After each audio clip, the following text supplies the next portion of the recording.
What's good, y'all? Welcome back to Outside the Clutch, episode 21 tonight.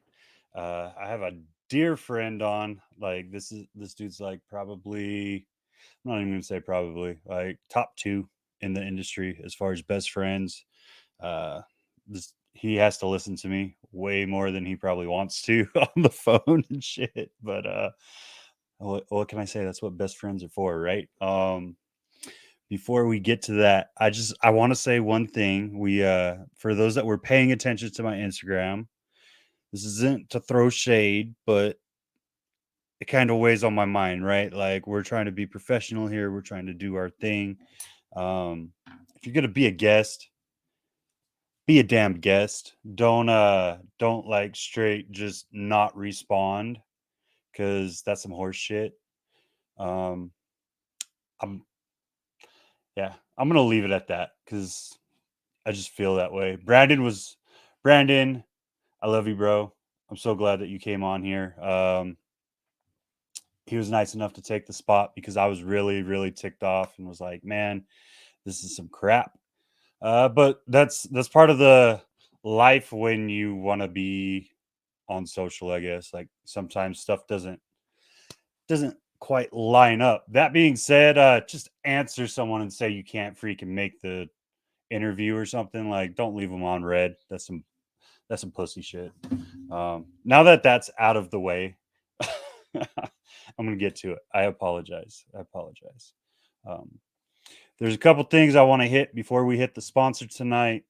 If you all know Otto, he is the newest family member of Timeless Morphs, and he's having a bit of trouble. He's back in the ICU, and we want to send a lot of love to him. We're sending our prayers.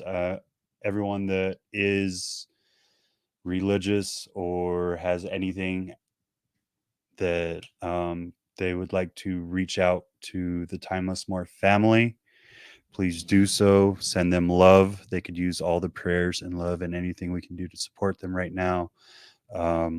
Those that aren't following Otto's story, it's not really my story to tell, so I'm not going to get that deep into it. But like I said, reach out to the Timeless Morph family. They know I got nothing but love for them. They're keeping me updated. You guys just send your love and prayers to them. They could use it all. Going into the rest of it, I know that went kind of sideways from what you usually see here. I think it's important. Mindy and Tom have been huge supporters of the show since I started it. So I just feel like I got to put that out there. And I had to get that little rant at the beginning off. That being said, hey, there's only one way to be successful at what you do here, and that's by upping your husbandry and doing everything you can to improve. And in doing such, you need the equipment. Here at Outside the Clutch, we're honored to be sponsored by VivTech. Are you ready for innovation? Tired of the same boring product that's been used for 30 years? Ready to give your reptiles and amphibians the UVB they really deserve? Then look no farther than VivTech. Their 3-watt LED bulb provide the UV rays your animals have been missing. With 3 bulbs to fit your pet's climate needs for optimal husbandry, plus a dimmable feature, and it's the only bulb with a 2-year warranty in the industry. So what are you waiting for? Go to vivtechproducts.com today, use code FCLUTCH0322 for 10% off to provide your animals the best care they've ever had. Someone say it. Someone freaking say it right now. It's 15%. Like, I'm a lazy ass. All right. We're just going to put that out there. I ain't fixed the commercial. I ain't going to fix the. No, I'm going to fix the commercial. Hey, anyways, Brandon Hernandez, Oodles and Noodles. Get you some of that. Hey, What's up, bro? bro. So is it 10 or 15% off? It's 15% off. All right. I love that VivTech is your sponsor. I saw what they were doing very early on, and I've been watching. And when you want to talk about doing something right, that's like one of the first things that came to mind is like they went into this like when we would buy bulbs back in the day. I never thought about testing how much like UVA, UVC, UVB, any sort of UV light was actually emanating from the bulb. I was just ignorantly bliss like, yeah, this will work, right? So it's yeah, dude. And so it's like Ryan straight up can prove to you there in real time. Like he has the little box. You could buy the little box that'll like actually measure it. That little dude, right? The meter. Yep. And then he has the thing his dad-in-law built. So it's the two bulbs, and he'll show you like every competitor, and people will just bring their bulbs over and he'll just read them both. Like, There's yeah, no. I'm gonna say it. There's no fucking competition. It's gonna be one of those episodes. If my dad's watching, I'm sorry, pops. This one's gonna be a cursing one. Protect my mare and her Christian ears, because this one might get bad. This is an old army buddy, and there's some language that's probably gonna be said tonight. Fair yeah. warning. I've been filtering. I've been trying to filter pretty hard. I'm not gonna lie. We've had some stuff to talk about recently. That's Normally, I'm like, "What the fuck is up, everybody?" You know, I'm trying to keep it level. keep it cool, man. Keep it cool. Yeah, dude. No, Oh, yeah, I think competition. It's hard to have competition when you're the only one in your league. You mhm. know, like that's if I worked at VivTech per se, right? Like if I was an employee at VivTech, I guess my goal would be to beat myself. Like what did we accomplish last month? How do we take that up a level or do something better? Or are we branching to another direction? Like, you know, it's yeah, there's no competition because they're literally in a league of their own currently right now, straight up. Absolutely. Absolutely. I freaking love them too, man. They're great supporters. They push you to do better. They're good, Um, great people, uh, amazing people. Erica and Ryan, old, they just got a sound mind to them, man. And like I said, they push you. I check in with Ryan all the time. I should probably be checking in with Erica since she's like the head honcho in charge. But it's like, Right? well, Ryan answers and Erica's busy. Let me bug Ryan.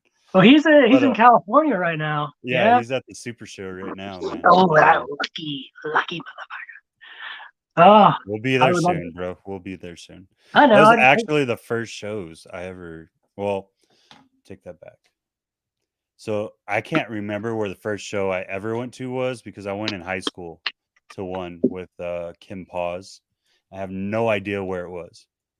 And then after that, the first shows that we went to were the super shows, and then we started the NARBC circuit. So um, it's freaking amazing shows, man. Like you have to have, like, people like us, you kind of have to be in your right mindset again though to go to those shows, because it's just so crowded. Like, you talk about NARBCs, the super show gets crowded like Tinley does, man. And if you're not ready, it'll take you over real quick. super Oh, show what's up, auctions. lady? Super show auctions. You see some Yeah, crazy money fly around yeah. at super show auctions, and I particularly like super shows for picking up um, other species more in the colubrid family. Like I'm a big Boega guy. I'm on this Boega kick. I'm gonna be on this Boega kick for the rest of my life probably. I just can't. Like I'm still breeding ball pythons. I'm always looking at ball pythons, but man, if I'm in bed at night and I just finished reading my whatever book I'm on or whatever, I just start looking at Boegas. I just can't. I can't stop looking at fucking Boegas, man. And so I know in the Super Show, I already saw everyone posting everything. They have some beautiful Siloaces there. I saw, of course, Melanotas and your D dendros are pretty common there. I didn't see any of the, any crazy divergence or cyanea is what I'm really stuck on because it's having a Oh, green, you want the looks like a green red? mamba Yeah. without having the risk of having a green mamba. I wonder, can I look at the chat this way?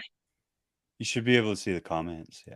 Oh yeah, there we go. Um, Nice. so I feel you too. And like when they morph over, because they start with a little green head, man, and then they go to what they are, and it's a wicked looking animal. Freaking I love it, They're man. yeah, they're poly when they go through their polymorphic Polymorphosis. yeah, polymorphic change. It's real crazy. The divergence, especially the divergence is like literally a snake you get that looks nothing like it does as an adult. You know, you have what's essentially almost looks like a regular dendro with a different color head. And then at the end, it's like a bright blue snake with thin black lines and then a solid gold ring all the way down. Right. And I'm just like, oh, man, they're so cool. And then in the melanotas have the most like actual mutations. You have your T negative and T positive albinos. Um, Right. at the last, not the last Arlington, but the one before that, someone was selling exanthic dendros, exanthic dendrophilias. Um, so there's a few mutations, Hmm. but man, dude, I'm on this Boega kick, bro, and I just can't get off this motherfucking Boega kick, bro. It's killing me. I'm real obsessed with it right No, I now. feel you, man. I feel you. I got my hands on my first white lip, and now I'm looking at northerns. I'm looking at I say northern southerns. I'm or like, something. whoa. I'm looking at Beox, and I'm like, how far do I want to travel down this rabbit hole at this point? And luckily, we're in the middle of coming up in life, right? And being like, well, we're about to move. Let's just hold steady right now. Get the facility, get the house first. I guess you got to have a house before you have a Oh man, facility, but like get the house, get a facility built, and then I'll have like a white lip section, a ball python section, a retic section, and like let things keep going. But I feel you, bro. Like I think that's one of the best things is diversifying. Like I don't think there's anything wrong in being in just ball pythons. Don't get me wrong. A lot of people should stay. probably stay in just ball pythons because Some they're people should get just the fuck trash out too. keepers. Yeah. They're just trash keepers and they don't take care of their animals. And like Yeah, right. let's face it, you can pretty much fully neglect a ball python and it'll stay alive and still go through like a breeding cycle and everything. Or you could give a crap and do your best and then go get VivTech. Boom. Yeah, that's right. Sponsor plug. Oh man. No, hell But yeah, dude. It's no, it's. I would love to. I'm moving towards more of like naturalistic looking enclosures for my stuff that's um not hell yeah, bro. ball pythons. So I'm probably only going to breed ball pythons and then a few boega, maybe just literally like a few melanodomorphs and then divergence, of course. But everything's still going to be ball pythons, and I prefer to keep ball pythons, regardless of because I do this as a business or whatever. Keeping a snake like this allows you to really tweak and control a lot of everything. You know, a fresh tub does so much for that snake, that heavy reset. People are always like, I can't get my snake to eat. I've tried feeding them clean. I'm like, yo, just move them up a level and then take your good eaters and move them down. And then everything's on clockwork again. They're like, psh, and I'm like, ugh. Yeah, man. So it's good if you're breeding it to be able to manipulate the conditions. But something like a white lip, I really would Viv Tech out. Like, you know, I'd get Viv Tech lighting and then I would set up a nice bioactive naturalistic enclosure because that is an animal that me personally, I would never get sick of looking at, you know? And see, there's a lot of people that say a lot of things. So first, you can't. A lot of people try to keep it like the same levels as a ball python, and you just can't. Like No, you'll kill this thing instantly. So the hot spot has to be we're used to like pushing between 88 and 90 on a ball python, right? yeah, Or that's what everyone shoots for at least. Like I keep my stuff a little bit lower. I'm not gonna lie. But I keep the white lip at between 84 and 85. That's as hot as it gets anywhere in that enclosure. yeah, And people like it doesn't seem like it's a lot, but these things dehydrate super quick. yeah, Super quick, man. And you'll see it in the skin right away. So I took videos and pictures and I sent it to MJ and then I sent it to a couple of other people like Will Philippek and stuff that they know their they know their The white lips. white lips because they've been working them, you know. Yeah. And it's like, hey, looks dehydrated, this, that, and you work through it, right? Because you just get excited when you get that new snake, and you're like, oh, I have it. You want to show it off. You want to do this. Well, leave the damn thing alone. Let it settle Yeah, in. you And gotta chill like I out. was, yeah, like I was telling you earlier, man. Like I'm so freaking excited to actually see it go through a whole cycle now here. So we fed it. It's it's shed, it's shit, it's ate. Like it's gone through a whole cycle. I know everything's holding up right. So it makes me happy. And it's shed in one piece, which is like that's showing, okay, we're good. Yeah, you're on Now point. take the next step, you know? But I want to what I really wanted to dive in on and what made me think about this is obviously with us getting ready to potentially move. You dealt with this recently and you went Yeah, through I did. kind of a freaking fiasco. Though Yeah, I will say it was none of your fault. You probably would have gotten there with like no issues hadn't Tennessee been good old Tennessee. oh, dude, I Um, know, and it's not like gotta it's the love first time Tennessee. I've ever had to move my whole collection Yeah. across the country either, right? It wasn't my first rodeo. It was just my So first rodeo where the bull kicked me off real good. right, right. Yeah. So for those that would even dare trying to move cross country or even cross Texas, because that's essentially cross country at this point. Oh, hell yeah. Hell yeah, um, dude. You could drive, right? You could drive for 12 yeah, hours in Texas and still be in Texas, right? yeah, yeah. It's it's something it's like 16 hours actually. If you were It's to yeah. go from like Galveston to Amarillo, like diagonal, Mm, it's like 16 and a half hours or something. yeah. So what are some of the things that you would bring up to those that have never done it before? Like how would you prep? Would you look at like moving the collection or like so here before I let you take off because I'm gonna let you do your thing. Um here's my thoughts, right? Do I find a place with family and just keep them there? Because obviously you got to wait for closing and all that. And I'm going to have to sell this house before I can close on another house. So there's a potential we're stuck in an apartment for like 6 months or something like that, right? I'm not going Yeah. to be able to keep all these animals in that. Or do you find another breeder close by that you feel like you could trust and drop it off with them and take that chance? And what do you or do you just suck it up and, like, hope that the apartment complex doesn't find out? Okay. You know what I mean? So on the we're going to start on the apartment note. So when I first started deciding that I was going to do this, I was a sergeant E5 in the Army, and I moved out of the barracks and got a 2-bedroom apartment, and I was living with this chick. Well, okay, no, she didn't move in yet. She wasn't there yet. But for like a year, the first year in the 2 bedrooms, I had snakes in one, rats in the other, and I slept in the living room, and I lived off of ramen noodles and shots Robin. of V8, and it like really sucked. But that's how bad I wanted to get this up and going. I had like 8 females and 1 male desert ghost, and that was it. And so, and now I grew into this. So, as far as the apartment complex goes, I don't think anyone's going to notice. They're just going to see people moving in. You can always say your racks are like storage. That's what I always said. Whenever I did have to rent a house once, and I was like, yeah, they're just storage, little storage containers. I have a lot of shit. So,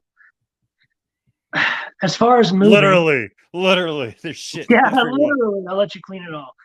So, as far as moving, all right, for prep work, you're gonna need to start just buying up pillowcases and pillowcases and pillowcases and pillowcases and zip ties and sharpies and heat packs or cold packs, whichever you're gonna have. I did it a different way even than that. You're gonna want to get a shit ton of. This is what I use. They are long As a matter of fact, I'll get one. There's one like 10 feet from me. Look at this guy. Look at this guy. Walking off stage. This is what I keep. Like, this is my tub for my extra thermostats. Right? I just have a shit ton of extra thermostats and stuff. But these are probably like 6 inches tall. This is like the size of a little bigger than an FB70 tub. Right. So what I did is I just drilled holes in the top because these are lockable, right? Drilled some holes in the side and put a shit ton of pillow fluff in there. And then just bagged up all the snakes and put them in there. And now these ones have, where can you see them? Wheels? No wheels. Yeah. Yep. And for real, I just towed my car on the back of the moving truck and just stacked these all in the car and left the car on the whole way. That's crazy, bro. That's what I did this last. You wait a second. You just said you left your car on idle on the back of the trailer? Yeah. I drive an Audi, so I just put the temperature control to 80. So the whole car was 80 the whole time. I kept it at 80 because I also had a hedgehog in there and a guinea pig. So, but anyhow. So yeah, they came out hungry too, besides just being transported. Yeah, dude, they were fucking pissed. So yeah, you're gonna need like a lot of tubs, a lot of pillow fluff, a lot of bags, a lot of paper towels, labels, like however you decide you want to do it. I just wrote everything on the snake bags, and then I took I already have all the tubs labeled, as you could see, so right. That didn't matter. In regards to moving the animals, as far as husbandry, I didn't clean the tubs at all, and I put them right back in their same tubs. So for these, for like the racks, I took PVC, like a piece of huge PVC board, and just, what do you call it in civilian? What, paracord? Is that what they call 550 paracord? Yeah, paracord. Okay, so I just paracorded to the straight. Why are you asking me that? I think the same way you do. I know you've been out longer, so I was hoping your adaptation skills have set in and you got it. Because I'm so antisocial, I don't like talking. I talk to you.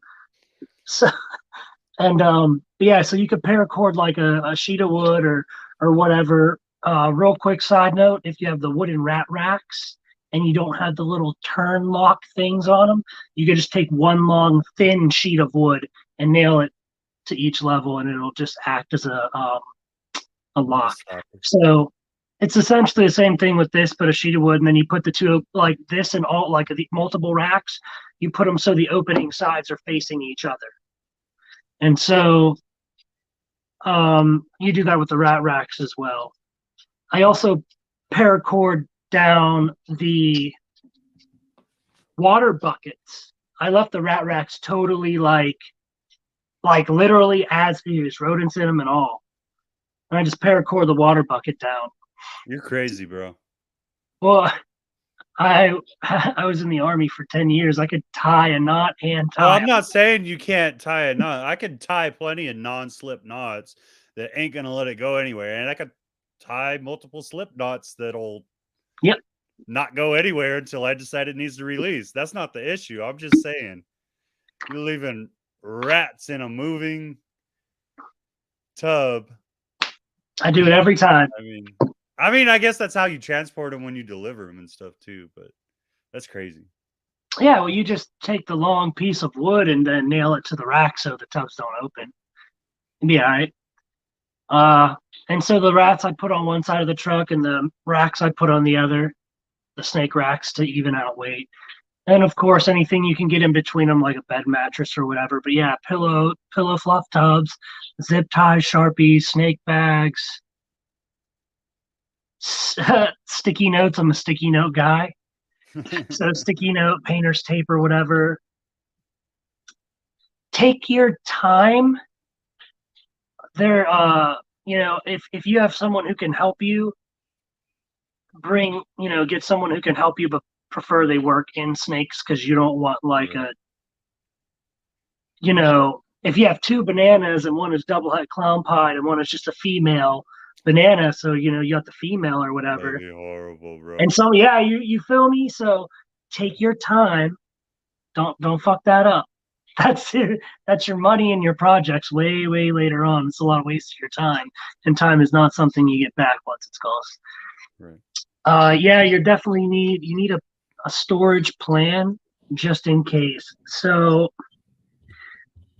if your family doesn't know anything about snakes, they're just as good as they are with, someone that you don't trust. So you're gonna have to pick, whatever the lesser of two evils is, unless you can find a place like a house with a 6 month lease. Right. That's that's gonna be that. I straight up like took like a week, got everything ready, and then in one day, me and my buddy Val just loaded it all up.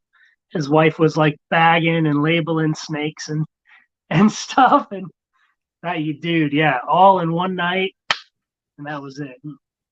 Yeah, Crazy. it sucked. It sucked bad. The bigger your collection, obviously, the worse it's gonna be. If you're not going that far, take multiple trips. It'll be okay, right? If you have the ability to do so, anything you absolutely have the ability to do to make it a smoother process. Like, for example, what wouldn't be so bad is if you went to like AFB or one of them freight shipping people. Um, Don't read that. Don't yeah, worry about no, hell yeah, it. no, hell I'm gonna yeah, throw you off. I'm gonna throw you love off. divergence.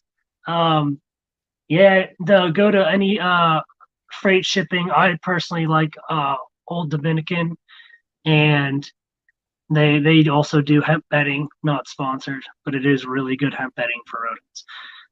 So, or yeah, so have them transport all your shit except for your animals, right? And then just take your Right. animals separate. Rent a Sprinter van or whatever you would need. And if you have the ability to do so, if your collection is small, I had like 220 snakes. And it took me That's a lot. probably like 88 to 90 straight hours without stopping. But that was my whole life, not Right. just the collection. Right. That's the collection plus my whole life going from Oklahoma to Tennessee.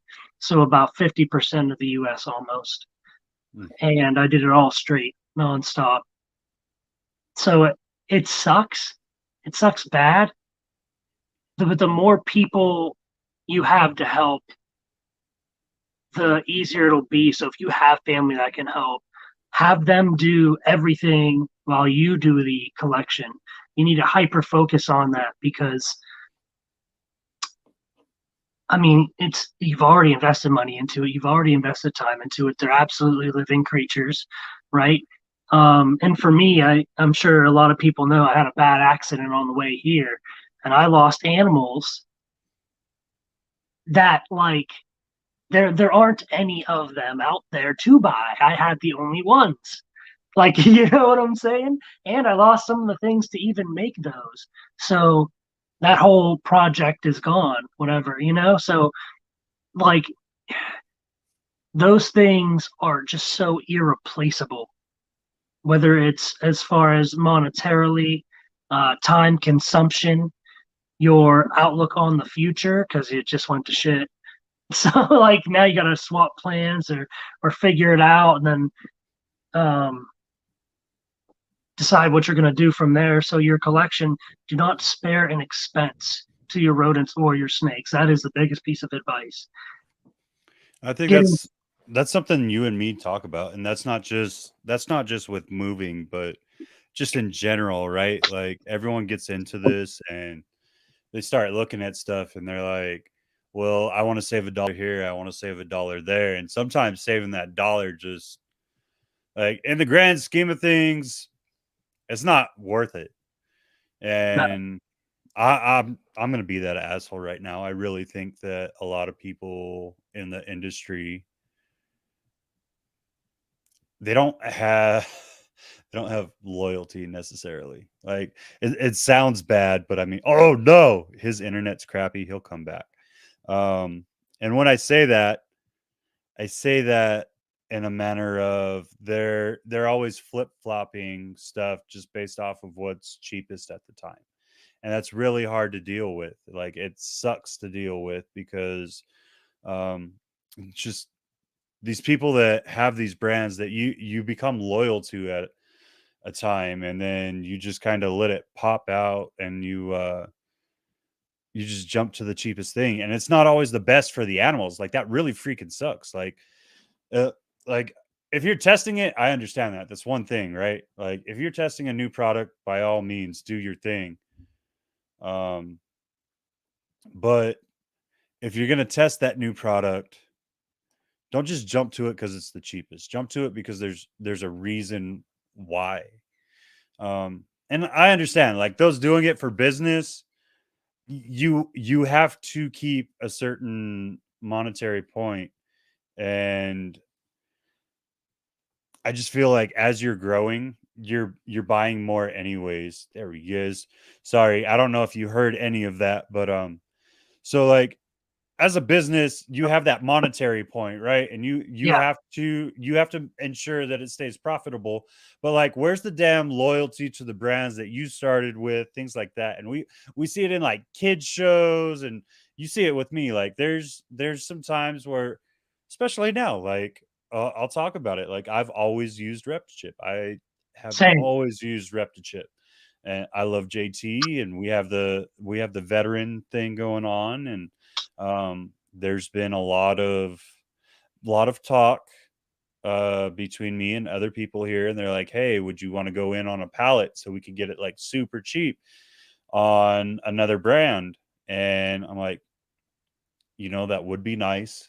I'm not gonna lie, that would be nice, but I'm loyal to Reptichip. Like me and JT are boys. I don't care what it costs. I'm gonna stick with Reptichip. And the one thing I'm not loyal to is rat food. Like Facts. I'm loyal to whatever works the best. You know what I mean? Like I'm not messing around with that. I've tried a lot of things, and it's to find what's best for those rodents, not just for production themselves, but what's best for those rodents. Because you'll get like you'll trade stuff, and you'll see that your rodents start getting more oily, or you start getting like little fatty growths on. Hey, what's up, Anna? You start getting little fatty growths on your rodents because you're feeding them too fat or too high of a fat content or things like that.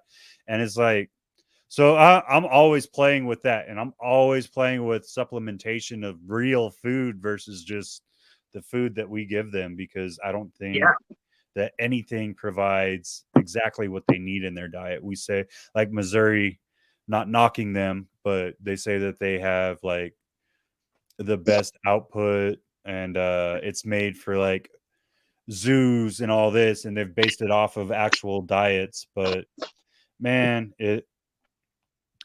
I've seen some rats not do so well on Missouri. Now I've seen rats thrive.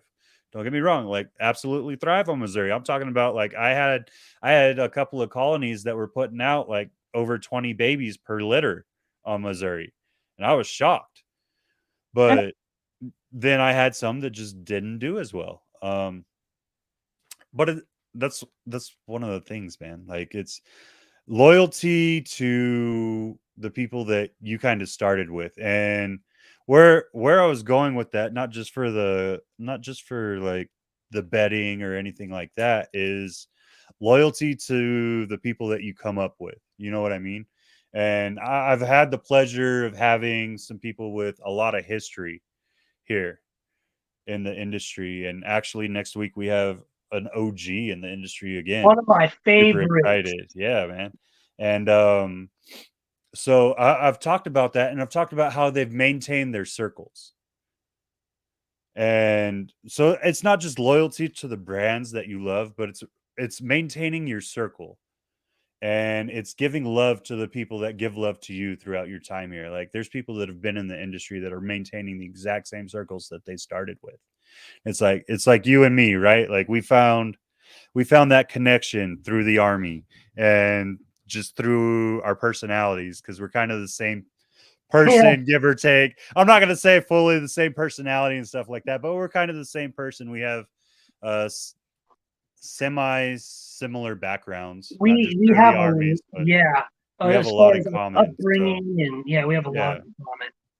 So it's been super easy for us to just kind of mesh together, and it's like, okay, well, what are you doing? Well, let's work our projects. And that's one of the things that we talked about. We were like, dude, we know we could trust each other. So you had your hardships. I'm trying to grow to the point where I could turn this into a full-time business. And that's one of the things that we talked about. And we're like, well, why don't we mesh together? Not just as a circle, like supporting each other, but let's do some projects together and like really push each other to evolve more. Yeah, And dude. I think that's one of the things that are overlooked. And so you've actually had the opportunity to partner with a couple of people. What's some of the things that you look at when you're looking at a partner, or like someone to do projects with, and what pushes you to do said projects? You know what I mean? Okay, so in a partner, it's really that it's oh man, that this Boom, getting you. Tractor Supply, cat food mixed. Yeah, dude. Sunflower seed. Yeah, 100. So, man, with road, dude. No, I'll answer that question in a second. But I have a shit ton of pear and apple trees on my property. And yesterday and today, I've been just picking pears and apples and just throwing them in them tubs. And not a lot, like one, one per tub. And then, they're smaller than what you buy at stores because they're not pumped full of hormones and shit. And man, them fucking rats tear that shit up. They tear that shit up. And I feed them doggy bag like a motherfucker. So so um I don't want to. If you want to bring that up, Do it. Do it. Let's do it. Let's run this, bro. Let's run this. well, All hold right. on. So I want to answer your first question with, go with ahead. the partner question. That's really important. I have partnered with a couple people. Um, Liz was a big one for sure. Liz and I, um, we started talking because she didn't have much Desert Ghost and I had a shit ton of it. And I didn't have any Monarch and she had a decent amount of it. And she's selling me on the Monarch and the KRG, and I'm showing her Desert Ghost and other like Harlequin combo shit. And we were like, well, if you want into that and I wanted this, we'll just trade each other for monetary value. And so that's like a step one. Denny Martinez from Royal Serpents Exotics. I have some snakes from him, and he has some snakes from me. It's a good buddy of mine. Um, but like the first thing is like, man, fuck! I just read this study today because I really like to study clinical psychology. If you have 40 hours, 40 to 80 hours interacting with someone, you'll consider them an acquaintance. If you have like 100 to 150 hours, you consider them a friend. 150 to 200 is a good friend. And then like above 200 is like your best friend. And so I recommend first and foremost having at least 500 hours of interaction with this person that you're going to partner with. All right, straight up. Like, because man, you don't know someone until you've lived with them for 2 to 3 years. That is a fact. I And so, mean, I mean, you basically have. I keep you for like 2 hours every Saturday. Poor yeah, guy. right. And so basically know this person and know them not in the snake industry. You want to know like what's so things that are important to you, your core values. So if one of your core values is family? How does this person uphold their family? If one of your core values is how does this carrying yourself in what you consider or to be a respectful manner, does this person do that as well? And so your personalities need to mesh first.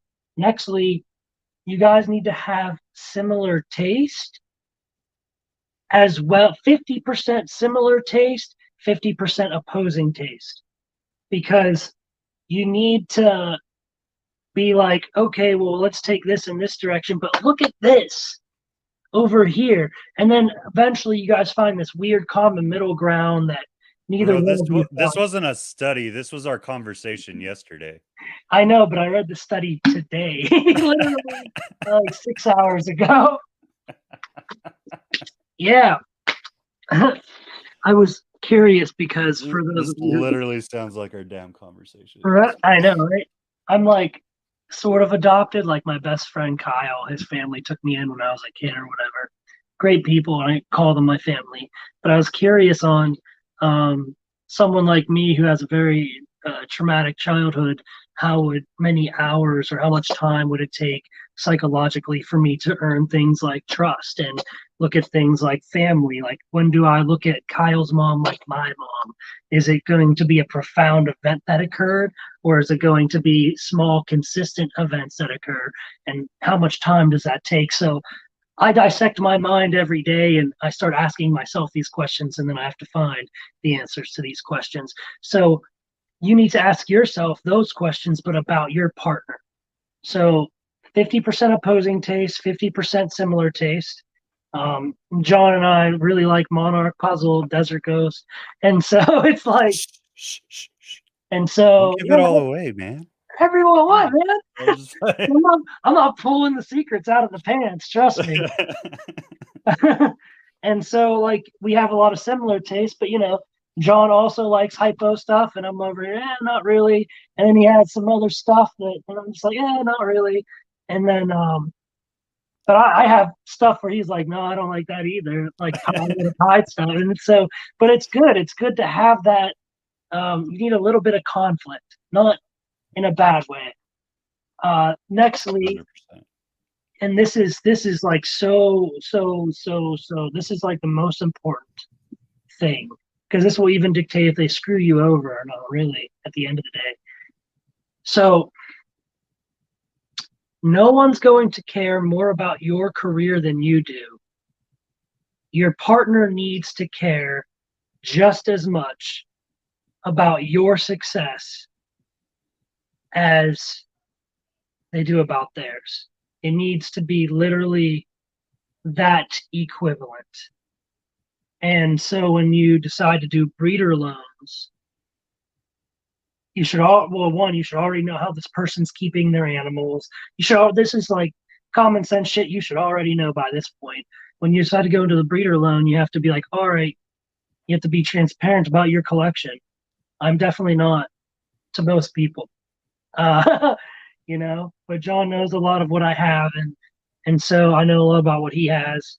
And so It's kind of scary, bro. Like the fact that you have that many animals, and I have almost have yours memorized the way that I have my collection memorized. Yeah.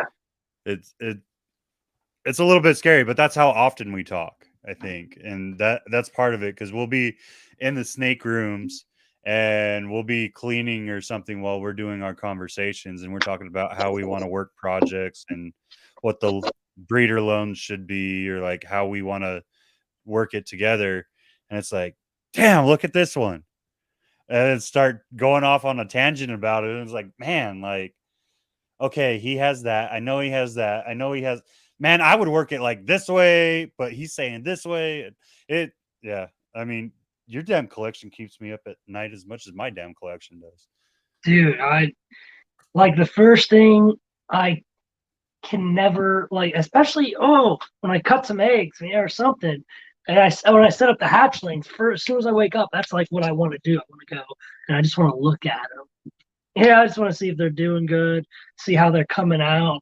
I had some crazy lace shit a couple days ago, and almost all of them have ringers, which is wild because there's no pied or anything like that in the pairing.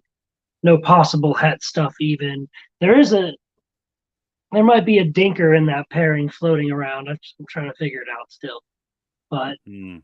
yeah, it's just I don't know, it's so exciting. You I need wonder to if that derived because a lot of people pushed lace into recessives right away. So I wonder if maybe that lace derived from a pos het somewhere, and you may have just hit the gold mine with it hitting something, man. I don't know. That's weird. well that lace went to this okay, so the lace is a 2017 yellow belly lace. I bought him as a proven breeder. Now the female is a single gene spot nose that looks so fucking weird. It looks like something else. It's definitely spot nose because it has a spot nose head stamp. I put the funny thing on my story of the head stamp of the one of the laces, and it looked like a face or whatever. Mm-hmm. Is this it? Yeah, right. Dude, this thing came out so wild. Whoa. That's crazy, bro. And the flames are just so red. Right, Anna?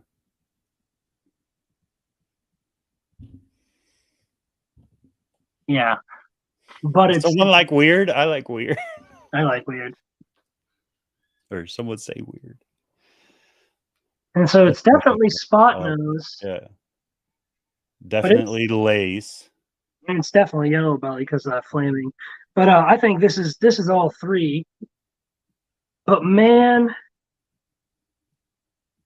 the spot nose that this came from just doesn't look right, and not in a bad way. Hmm. So I don't know. I'm still trying to figure that out. Actually, here's a female. We got Brandon off track, guys. Yeah, I'm not looking at the chat, guys.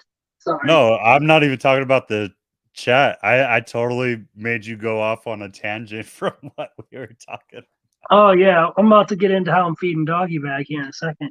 But this right here, That's what the heck? this looks real spider. Yeah, that looks completely like a spider. So this is a fire spot nose dinker. Whatever dinker is in that spot A nose thing. spider? A spider dinker? It was the pairing was a fire to that spot nose girl. That's it. Go Greg, yeah, right. Yeah, right. Get real. Get real. So I'm trying to breed her right now. And ironically, I'm breeding her to that lace. Yeah, there's some wild shit up in there. That's So, what I'm talking about, Will. That's what it's Bolt, bro. It's totally Bolt. oh, another gene. Damn fuck. Another spider gene from the UK. So, all right. Get started on that. Let's just rename all the genes in the UK and say it's something else, so that you'll actually buy my snakes, because I can't get anyone to buy my snakes. So I'm just gonna rename everything.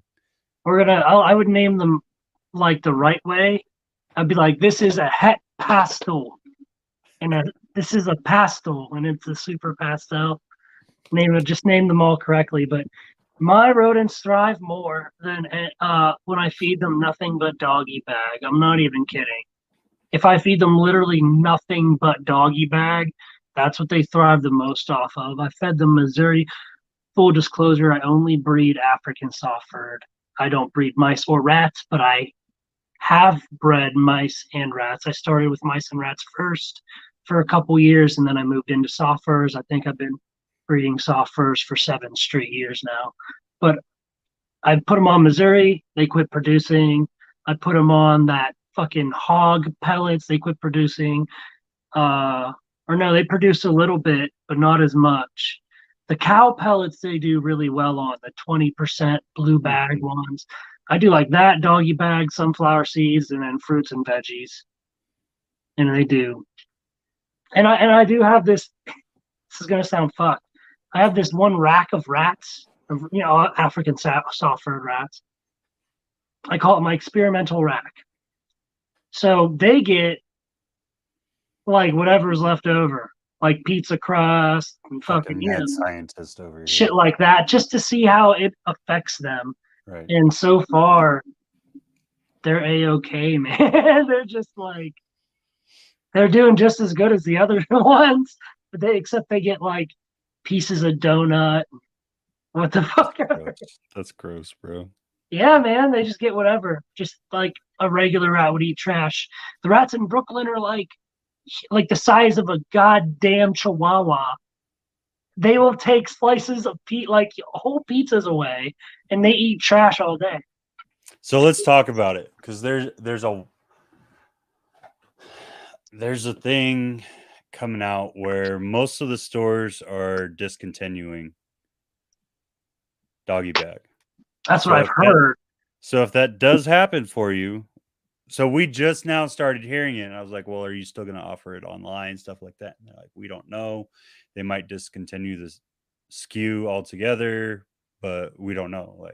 But we were told, I think it's like in the next couple of months. So they're giving us time to stock up and do stuff, right? But within the next couple of months, they said that the store itself isn't going to carry it. So Okay. if that happens to you, what are you going to do?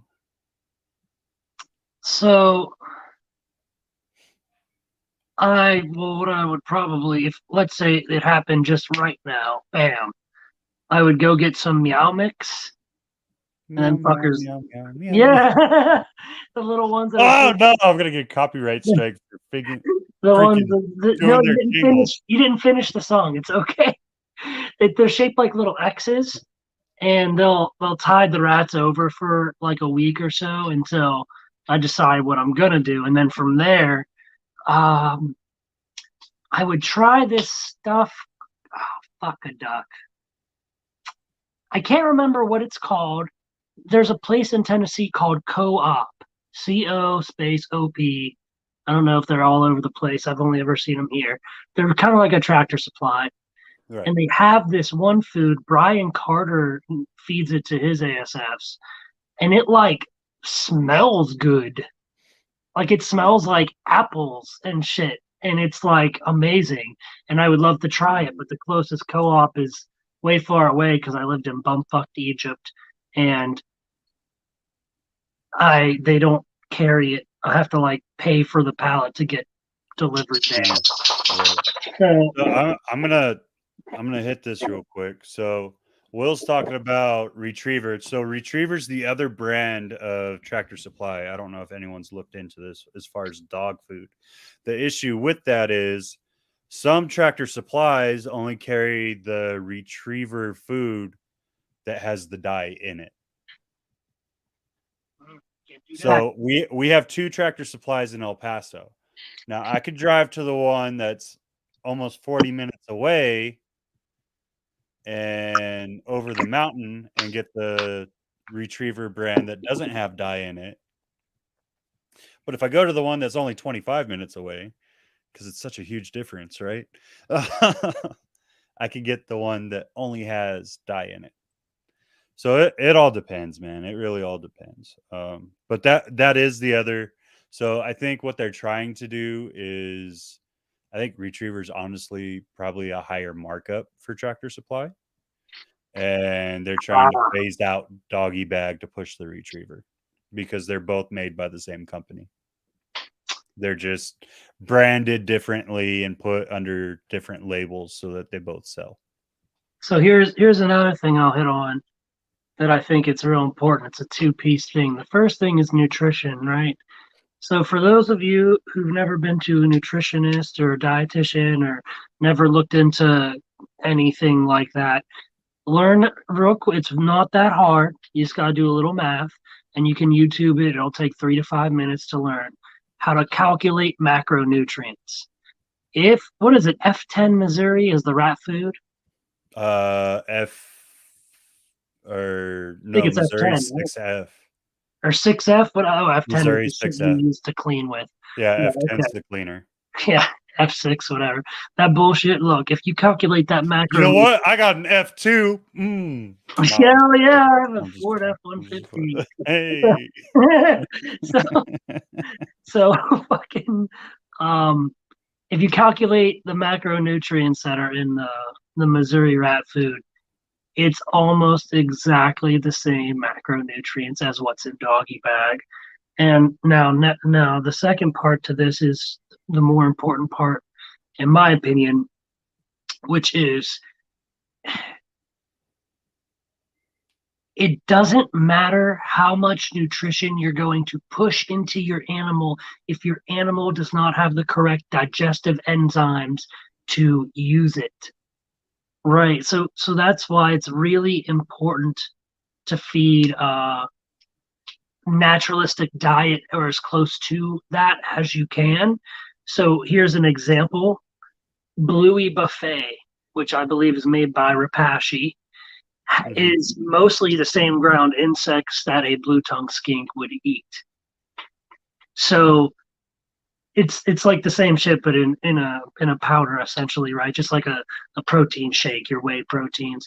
They're geared towards the human's digestive enzymes for protein absorption, and it actually helps release fat burning enzymes as well. Fun fact, but right, You know you what need else to, does? Water. No, I'm yeah, just get it in, boy. So fucking yeah, fist pumping. That's what I'm talking about. Going cross country skiing. So yeah, boy. so so it's important Look to who just got promoted. try to that's where the scuffs on your knee pads came from. Knee pad rangers. So they it's important to know your realistic diet or your naturalistic diet of what you're trying to feed. Something that I'm going to try to start doing with my ASFs is implementing insects and nuts. So my girlfriend breeds a shit ton of insects. And so once we get to the point where she's overran, we're just going to freeze them. I'm going to freeze them so they don't get out. Right? Freeze them. And then I'm going to try feeding them as well as I'm gonna look into the types of nuts and things like that before I go ahead and try that. It would basically just be a sunflower seed substitute, which I already do Right, right. with ASFs. They're a multi mammate, so they have a 6% higher metabolic rate to begin with. So if you were to keep it on some light wood flake bedding when it's about time to change that bedding, if you put your hand on the bottom of the tub, it's going to be really warm. It's going to be really hot. They have also have a higher core temperature, and so they need a higher amount of protein. And how that protein is received is very important because if they're insectivorous, there's actually a second part of their stomach that's made to break down chitin. Chitin is like what insects are made out of, essentially. And so it's you really need to look into it as a whole, sort of like how Ryan McVeigh looked into how the sun works when he was making VivTech balls. So go get you some VivTech. Drop 3. I'm not sponsored, but I do love them and I support them like a metric fuck ton, for real. And so I don't know what it is about the doggy bag and what makes the difference between my rodents on the doggy bag as well, or as opposed to my rodents on the Missouri, because it was literally night and day. They didn't do shit on Missouri and they thrive on doggy bag. I do know that they don't like change. That's a Mhm. big thing. So it's like, fuck, man. Oh, and a good partner, make sure they breed a lot of rodents. That's pretty important. That's very important to make sure their rats aren't sick, because that shit'll get your snake killed Oh too. man. Oh man. Yeah. So there's my Let's two talk piece. about that. Hell yeah. Let's talk about that, man. Like rat breeding. So we've talked about the nutrition a little bit. And actually, if you guys didn't watch the first one, which I looked up today just to see, because I was like, man, you're my first part 2. You're the first guest that I've ever brought on twice. Cause I kind of love you. And You it's been a year and 6 months to the day. So my now thing is you will have to be at least a year and 6 months before you can come on because I'm not freaking you out before. That's a long time. 18 months. Holy Yeah, shit. yeah, bro. It doesn't feel like it though. It doesn't feel like it at all. No, I feel like it's been a lot shorter. But You did tell me though when you were bigger you wanted to have me back on, which is fucking hilarious. And I was so pumped when you asked oh, me. I was like, fuck yeah, we're gonna be yeah. And then they were flying the Dukes out around base, and I was like, fuck you guys, fuck you guys. And I had to drive all the way down to the hospital to get park in their parking lot I in the middle of remember the that. night. Yeah, we were like, "Oh, we're gonna do it." Oh, nope. And I just started talking, and then you just popped up again in your car and was like, "Well, we're gonna see where this goes." Yeah, dude. It would suck because they would like go out and then I'd get some reception and then when they would fly back, it would drop. Right? Oh I'm glad. man, I'm glad it's I live in the freaking good. mountains. Oh, But yeah, but rodent rodent thing. production, man. Like talking about keeping your rodents healthy. Obviously, the diet's important, super important. I think a lot of people don't realize what moving air in a facility does for rodents. A lot of people will be like, "Well, I have ACs, so I can keep them at the proper temperature or whatever," but they don't take into the fact that they need that air movement and the a way to get the ammonia out. Like I still I'm gonna be honest. I'm not perfect, guys. I don't have an outlet fan. I do, however, have a giant ass garage that I keep all my snakes in with a 2-ton uh what the hell? A mini split, a 2-ton mini split. That's what it's called. Yeah, that thing There you there. go, mini split. And I have 2 industrial fans that can go through and air that whole thing out in about a minute and a half. So I go and I air it out multiple times a day, even if it's like 110 degrees outside. Guess what? 5 minutes of airing it out isn't going to hurt those rodents. I also keep them in metal troughs on ice cold freaking concrete. So tell me that they're going to get too hot. But yeah, man. So like airflow, super, super important. God, yeah. Um, negating fleas and crap like that. And because a lot of people here, and I'll say it, like I had an outbreak recently in one tub that had fleas, and yeah, not gonna happen. Not gonna happen. I had Fuck to take that. care of that real quick. Did I Yeah, I say never had fleas. That's my scary. wife just said I said snakes in the garage, not rats in the garage. The rats are in the garage, not the Yes, snake. you did say snakes in the Obviously, the garage. snakes.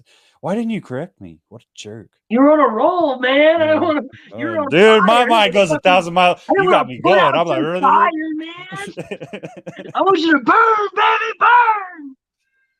but Hell yeah. yeah, man, like freaking, we had to deal with fleas, and I ended up just calling it, and like it sucks because you see that as wasted. But I was doing the treatments that everyone said, and everyone was like, "Well, hit them with frontline or things like that." And I was like, "I'm not like if I hit, I understand it, and it's gonna get them away, but you're not gonna get that off the rat. Like No, it's gonna stay." It's gonna stay in the rat system for at least 6 months. So you go to feed it, you just fed your snake freaking poison. yeah, fuck that. I also heard a couple other things. Like I forget what all the methods were. I never used frontline. I did try some of the other methods, and it just the fleas did not. It only stayed within one area, and I did put the hot shots in the room, but I was like, well, it's in the air with the snakes too. So I don't know that there's a effect on that. I haven't seen any change in my snakes. But like I said, everything that had fleas in it, I just called that all off and I started all over again. It wasn't worth it to me. It is a loss of life, and I kind of feel crappy about that. But everything that I tried didn't pull away from it. And at the end of those are feeders for my snakes, and I'm not going to make my snakes sick because I've invested now entirely too much money into this hobby. Though I'm trying to turn it into a business, so why the heck not? Peppermint drops. I didn't think about that. That's a good idea. That's pretty cool. I've fortunately never had to deal with fleas. Yeah. I don't know if ASFs, they're prone to fleas, but they're less prone to fleas because the African soft fur multi-mammate has a thicker hair follicle closer to that of the chinchillas, which makes it harder for Right. fleas and mites to move around in. And then as far as sickness goes, the only illness that I've dealt with, I cannot for the life of me ever remember what it's called. But I know that Timothy Hay makes them break out in it. It's they'll get tumors all over the place, their underside, their tail and stuff. I usually just feed them off. And it looks really awful. But that that would be terrible to have the fleas because Herpes on then ASFs. do That's what? what Anna just said. Herpes on ASFs.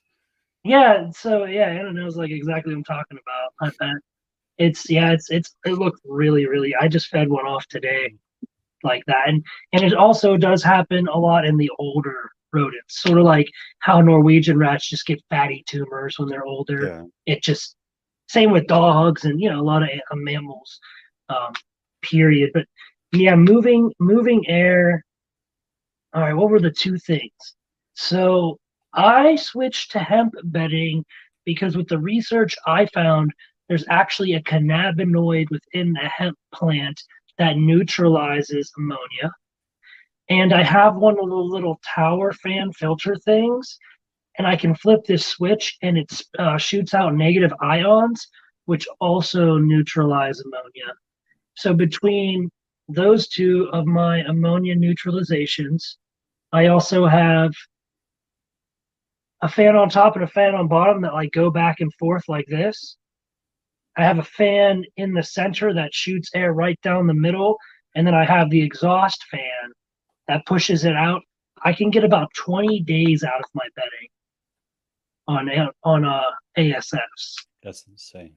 and ASFs also have lower ammonia producing urine because it has something to do with their metabolic rate. I'm not sure, but yeah, and not that everyone can afford to do this or anything like that, but my rats they get reverse osmosis water, and same with my snakes and all that bullshit. So Bougie.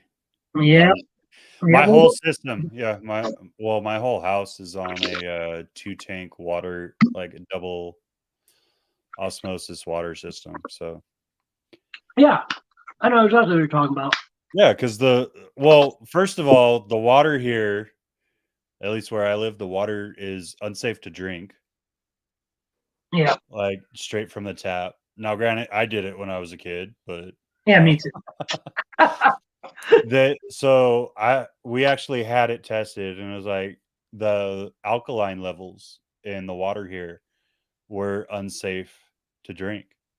And so I was like, well, we're gonna get a system put on because I'm not exposing my kids to that. And we still get it tested, and it seems to be holding up okay.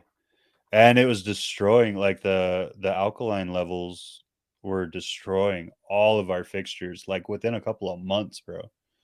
Oof, It was crazy how fast the salt that stuff is hard on your build up. pipes. Yeah. Like within a couple of months, we started getting it on all of our fixtures, and it was just like I've seen it bad, but I haven't seen it that bad. So obviously, we did something about it. Oh So yeah, everything in the house, the only thing that I have to worry about is it's actually so the purification process, as weird as it sounds, because like natural streams and rivers and stuff like that, that seems to be where vegetation thrives, right? yeah, But the process that they use to clean this water so that it is safe for consumption, I'm going to say this again, for animal consumption, is actually bad for plants. I do know exactly So what you're it talking about. kills, yeah, it'll kill your plants. Yep. So if you are, that's another thing too, with you wanting to go bioactive, or like something that I told one of my externship boss, is he set up a bioactive for his ball python, and he has a filtration system on the office. And I was like, man, we got to get other water in to put in that mister. Like, you can't use the sink water that you have here in the mister for the plants, because you're going to kill the plants off.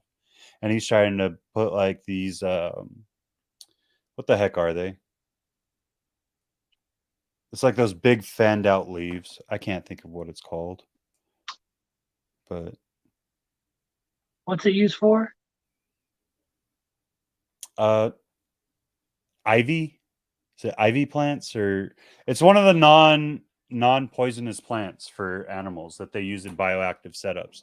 So he's getting a bunch of those, and I was like, the mister that you need to keep those moist and keep those watered, you need to use a different water on, like, even if it's just bottled water.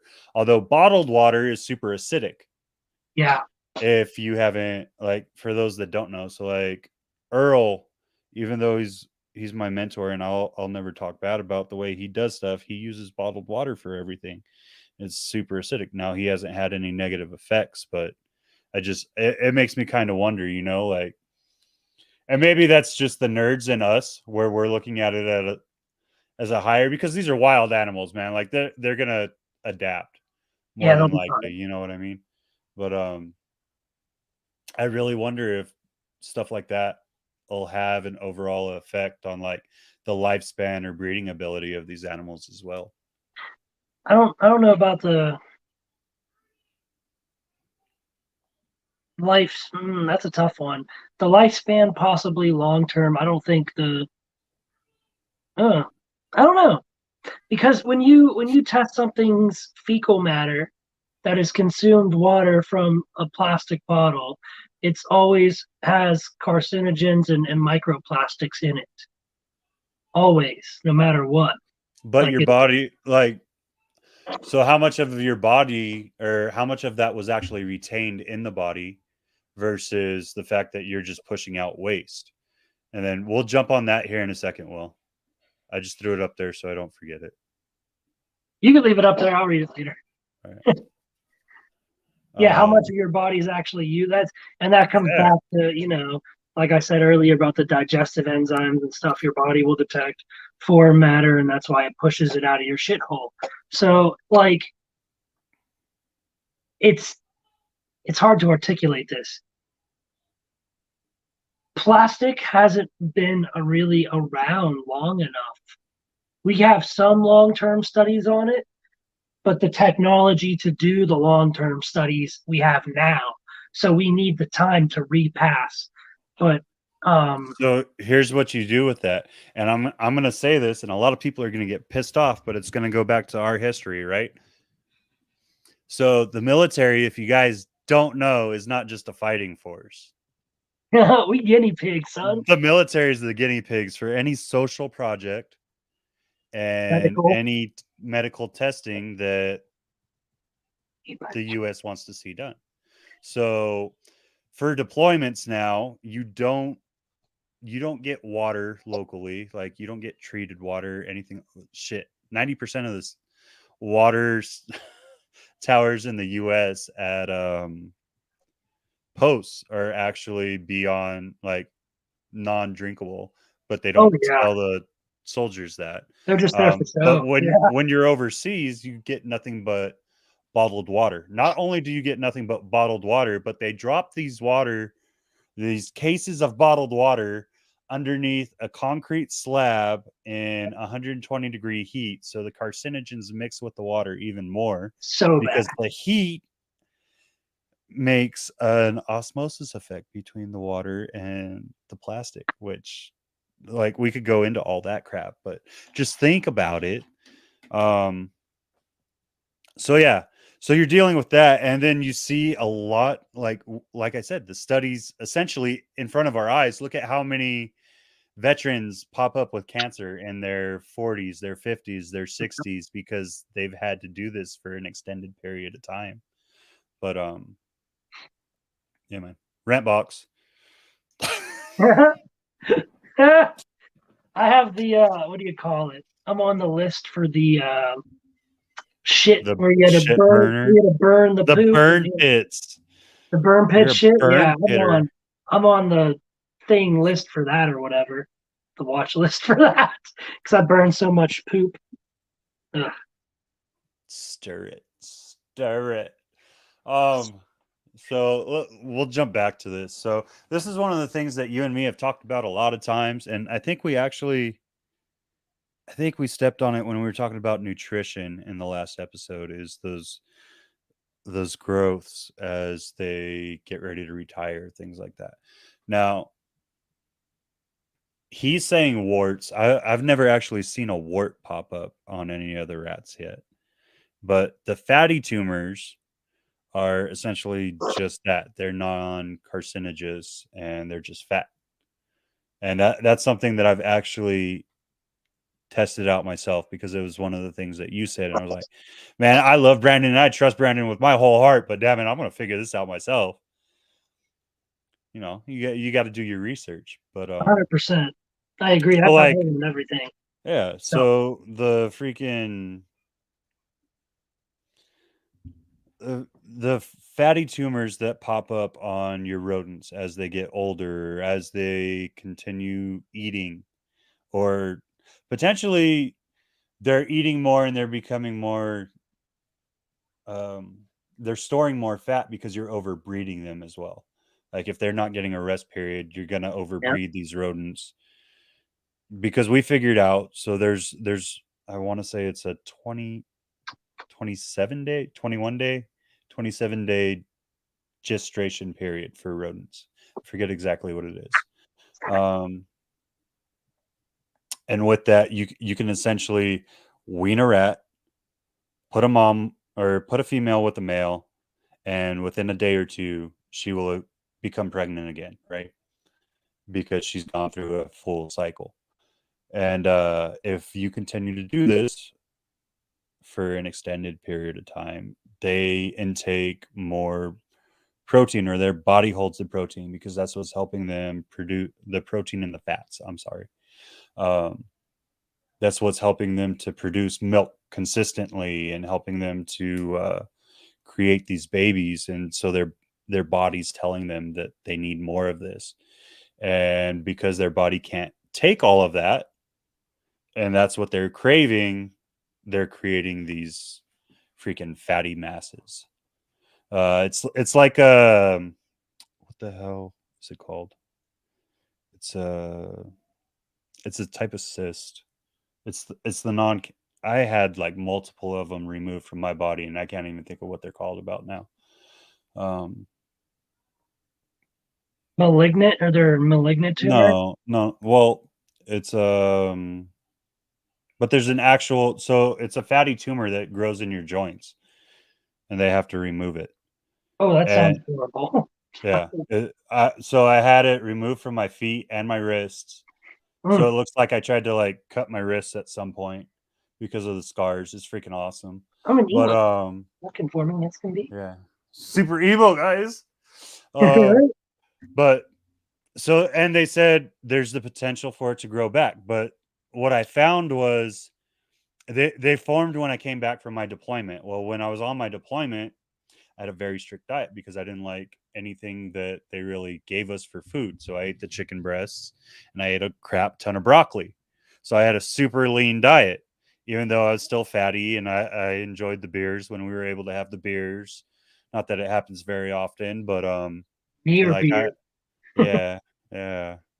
You're one beer a year, Yeah. and ganglion cysts. Ah, yep, there you go. And so after I switched from a very very lean diet and came back to the states, first off, I had a ton of stomach issues from eating red meat again. Not saying that it's bad, but because my body wasn't used to processing it again, Yeah. I had a ton of stomach issues from it. And then I started gaining cysts and stuff from the fat content because my body wasn't used to intaking that amount of fat. And that's kind of like what me and the PA that I'm working with now have put together. Is it was such a drastic change in the diet so fast that that's what created cysts to come in, because they were originally thought to be like injuries or something like that. I was like, dude, That I'm a don't make sense. I'm a freaking PT stud. Like, I don't have an issue. I scored like 270 and above on pretty much every PT test without trying, not prepping for it. Yeah, there you Not a go. big deal, you know? Like, is what it is. And so that's what we attributed it to. And I want to say that it's not that our bodies are similar to rodents, but all life in a sense. Or mammals. Yeah, we're all mammals. So Especially humans are so rodents can stand on their back 2 feet, sort of like a kangaroo, but they are quadrupeds and they have the spine and hip of a quadruped, right? We also have the spine and hip of a quadruped. We're bipeds. And that's why people have really bad lower back issues later on in life. To answer the question earlier, I do feed the ASF to a snake. I'm going to explain the warts here in a sec. To the snake, regardless of whether it has the warts or it's old or whatever. I almost always feed it off unless it just looks like that thing is fucking sick. So those little wart tumor things that pop up all over ASFs, and I mean they pop up and they are bad. So I can't remember what it is called. It does fall into the herpes category, I believe. Like Anna joked earlier, I'm pretty sure it is a type of herpes. But every African soft fur carries the disease no matter what. It can show up in a multitude of ways: old age, obesity. Like I said earlier, Timothy hay. I know people who've done Timothy hay and their rodents are fine with it, and I know or their ASFs are fine with it. Um, I have not had the good experience with Timothy hay. I had a shit experience with Timothy hay and my rodents. My ASFs got all the nastiness. But since they all carry it anyhow and it's dormant and it starts with a P. I cannot remember for the life of me what it is. I'm gonna have to look it up later. But I keep actually going. learned it. Keep going. I'm gonna find it. Okay, I actually What? learned it in an ASF uh, Facebook breeding group. I believe it's a disease that starts with a P, but they all have it, sort of like how like everybody has herpes or whatever, but it's just all dormant and shit, and it's ultimately a skin disease. I know like it affects them really bad because they can get it on the tear ducts of their eyes, their tails, and all that shit. So, but since they all have it already, I always feed it off, and because they're gonna get it. Not always, but when they get old, they get it, especially in the females. I notice it in the females, like particularly bad when they get old. Pat papilloma viruses. It's a type of papillomavirus, Yeah. yeah, but I can't remember what kind. Mm, But yeah, or no, it's not a papilloma, is it? I didn't think it was. I thought it was skin related, papilloma, Pap. which is also skin related, but that's viral. Or I Mhm. guess this is viral. Yeah, no, that's it. Yeah, it says HPV. Yeah, that's human papillomavirus. It should just be it's a type of papilloma. I just don't No, know. it says it's so the HPV biology, it's the same thing that pops in rats, but it follows the same biology as Oh, human okay, makes sense. HPV. There Yeah. you go. Well, there it is. It's So it's a papilloma. yeah. Yeah. So, but yeah, Craziness. so I I typically will just feed them off anyways, almost like every time. As soon as I see it too, it's like gone. Yeah, like sorry, sucks to suck, man, but I run a business. Like snakes gotta eat, snake gotta breathe. Eat.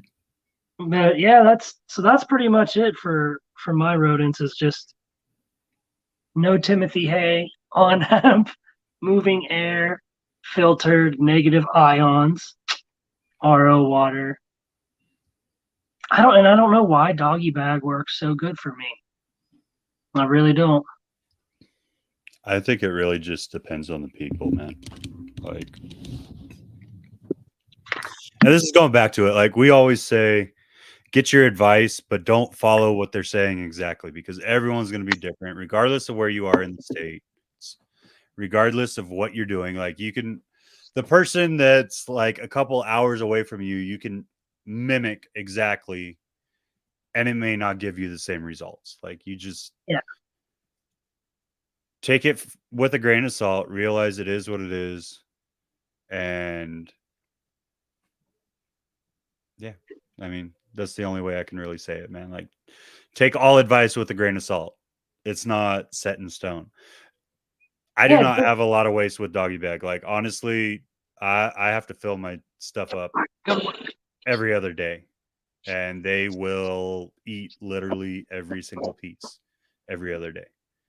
They like to eat and they like to make babies. They do their thing.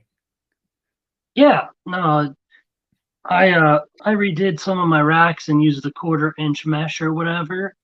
And then like every fifth square I took a wire cutters and I clipped it. And so now there's only so many they can pull the doggy bag through. And it makes them like way more active because rodents are smart. Like they're quite intelligent. They need to stay busy. And so I like to give them something to do. So it makes it more challenging for them to get the food that way. And so I see a lot of them going up and just pulling one out at a time, eating it, coming back, and it's cool to sneak like a Cheerio in there every once in a while. They really like the honey nut Cheerios. I got the most full one. That's so I did have one. I take that back. I did have one colony where I filled it up. I went in that night to redo um I filled it up or I went in that night to refill waters because I still do water bottles because if I don't, I get lazy. I have to be in there every night. I Yeah, can't do the big jugs over top, otherwise I'll get lazy. And I had one colony that decided it was going to pull like half its food into the tub. And I'm not going to lie, I instantly cold it because I was like, I'm not going to let you pass that behavior on. And my retic ate extremely freaking well that night. I also do that. I will totally waste a colony. I'll straight like guys are getting waxed. Done, Yep. son. Chewers, Goodbye. tub chewers, and food Viewers. wasters. Yeah. And if you bite me, Escapees. if you're dumb enough to bite me, I don't care if you're a pregnant mama or not. If you're dumb enough to bite me, that's your last day on earth. I will feed off the males if they bite me. The females, I'll tend to keep them anyhow. But That's yeah, a learned behavior, bro. I ain't playing that game. You are not going to teach that to I these babies. I almost never get bit anymore. I've really got some good tame ASFs, and I haven't been bit by an ASF in a long. Oh, I take that back. I got ASFs off of somebody else a few weeks ago. Yeah, one of them fuckers got me good. Like Yeah, but those aren't those aren't mine. those aren't yours. Those aren't ones that you've Yeah, I was like getting them to feed they've off. had multi-generational calming down versus, and I've noticed that. So Yeah, this is totally becoming a freaking rap podcast tonight, but whatever. I don't even care. This is yeah, fuck it. important. It is important. Um, so I have now gone through about 3 generations, right? And the ones that started it all before I brought new blood in, and even the new blood that came in was fairly calm, right? I'm in the 3rd generation. The 3rd generation, if you do not handle them enough, are no longer calm. They will turn around on you real quick and go for your hand if you give them the opportunity. Oh wow. So I've made the effort to ensure, and that's another reason I have to be in there all the time is I have to actually handle these rats Jeez. so that it stays okay. They're more in the, and I feel so bad about it because they're more in the mindset that they're a pet at this point, right? Even though I have 1,000 freaking rats in my garage, they all feel like they're pets because they all get attention so that they all stay calm and I don't get bit. And then I feed them off to snakes because I'm a jerk and a half. But It happens, man. you have to keep working.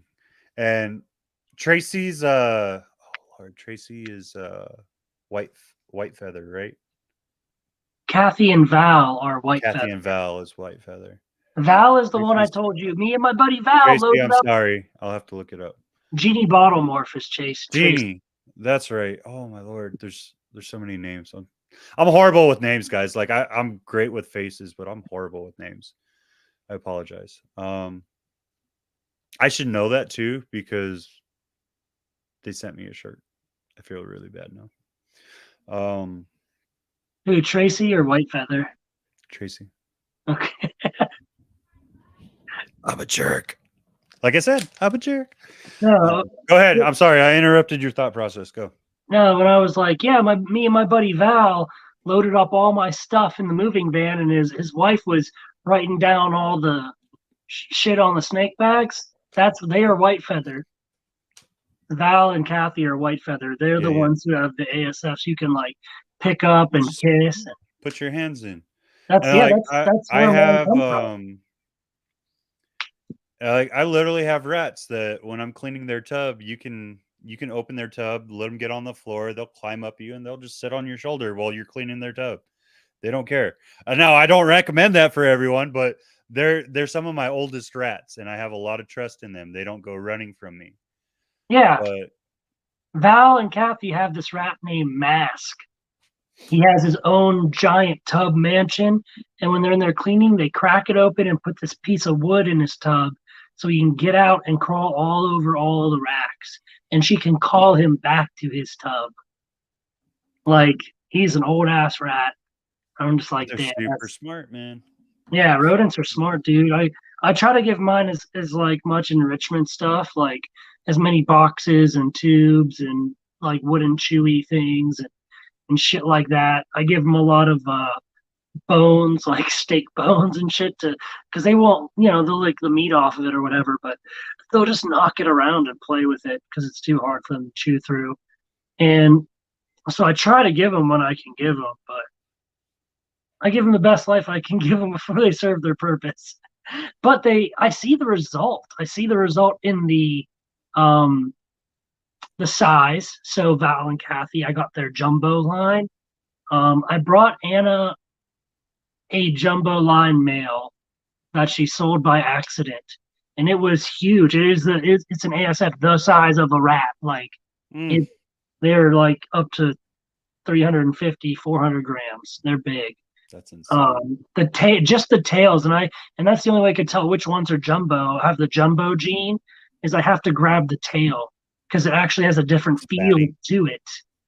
Like it's an ASF's tail is like smooth. The jumbo lines is rigid.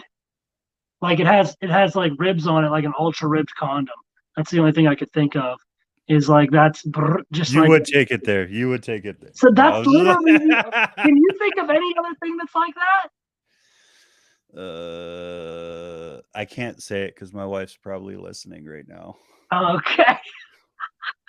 Anyhow, so that's how I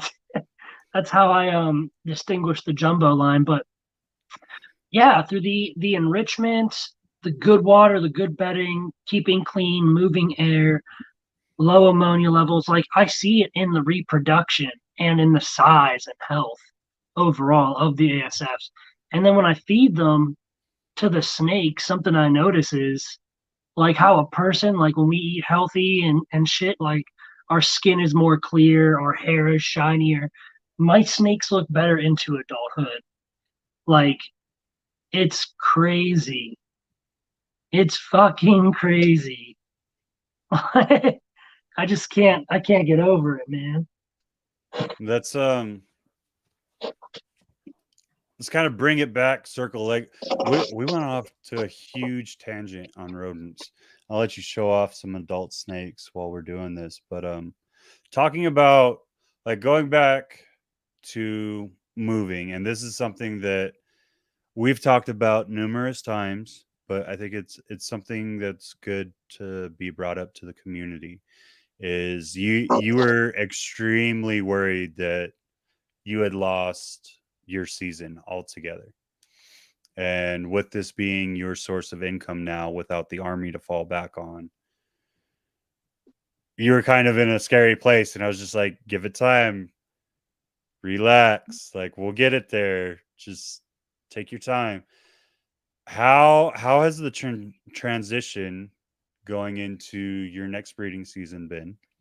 And what are some things that you would kind of advise people with? Because you're now starting to see that follicular growth, or you're starting to see some girls that you didn't think were going to go starting to go. Yeah. So I've moved my collection quite a few times. I've been on. This is not my first time having it on or near the East Coast, and I didn't pick up on this until recently. And I don't know if I was talking to you or my girlfriend about this, about my snakes bouncing and retransitioning to. It was you? Okay, cool. Well, it may have been her too, but we've Okay, no, I was making no, it was not her. She wouldn't care as much. And you could show that woman a Pompeii and she'll be like, oh, it's a normal. She'll just to piss me off. Just spite me. So God, it makes me want to just shake her like a baby I never wanted. So like don't say that, we're online. That can't be edited out. yes, and it cannot be edited out. Oh man. Anyhow, so okay.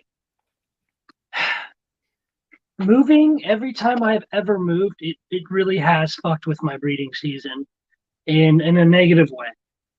I always have girls reabsorb, like a lot. Like I would say 90% of my females that are building when I move reabsorb. Uh, I am now to the point where I've been breeding ball pythons for 8 consecutive years. And my more senior females who are like 5 years or older sort of were like, yo, we're just moving again. This ain't no big deal. I'm still going to give you eggs.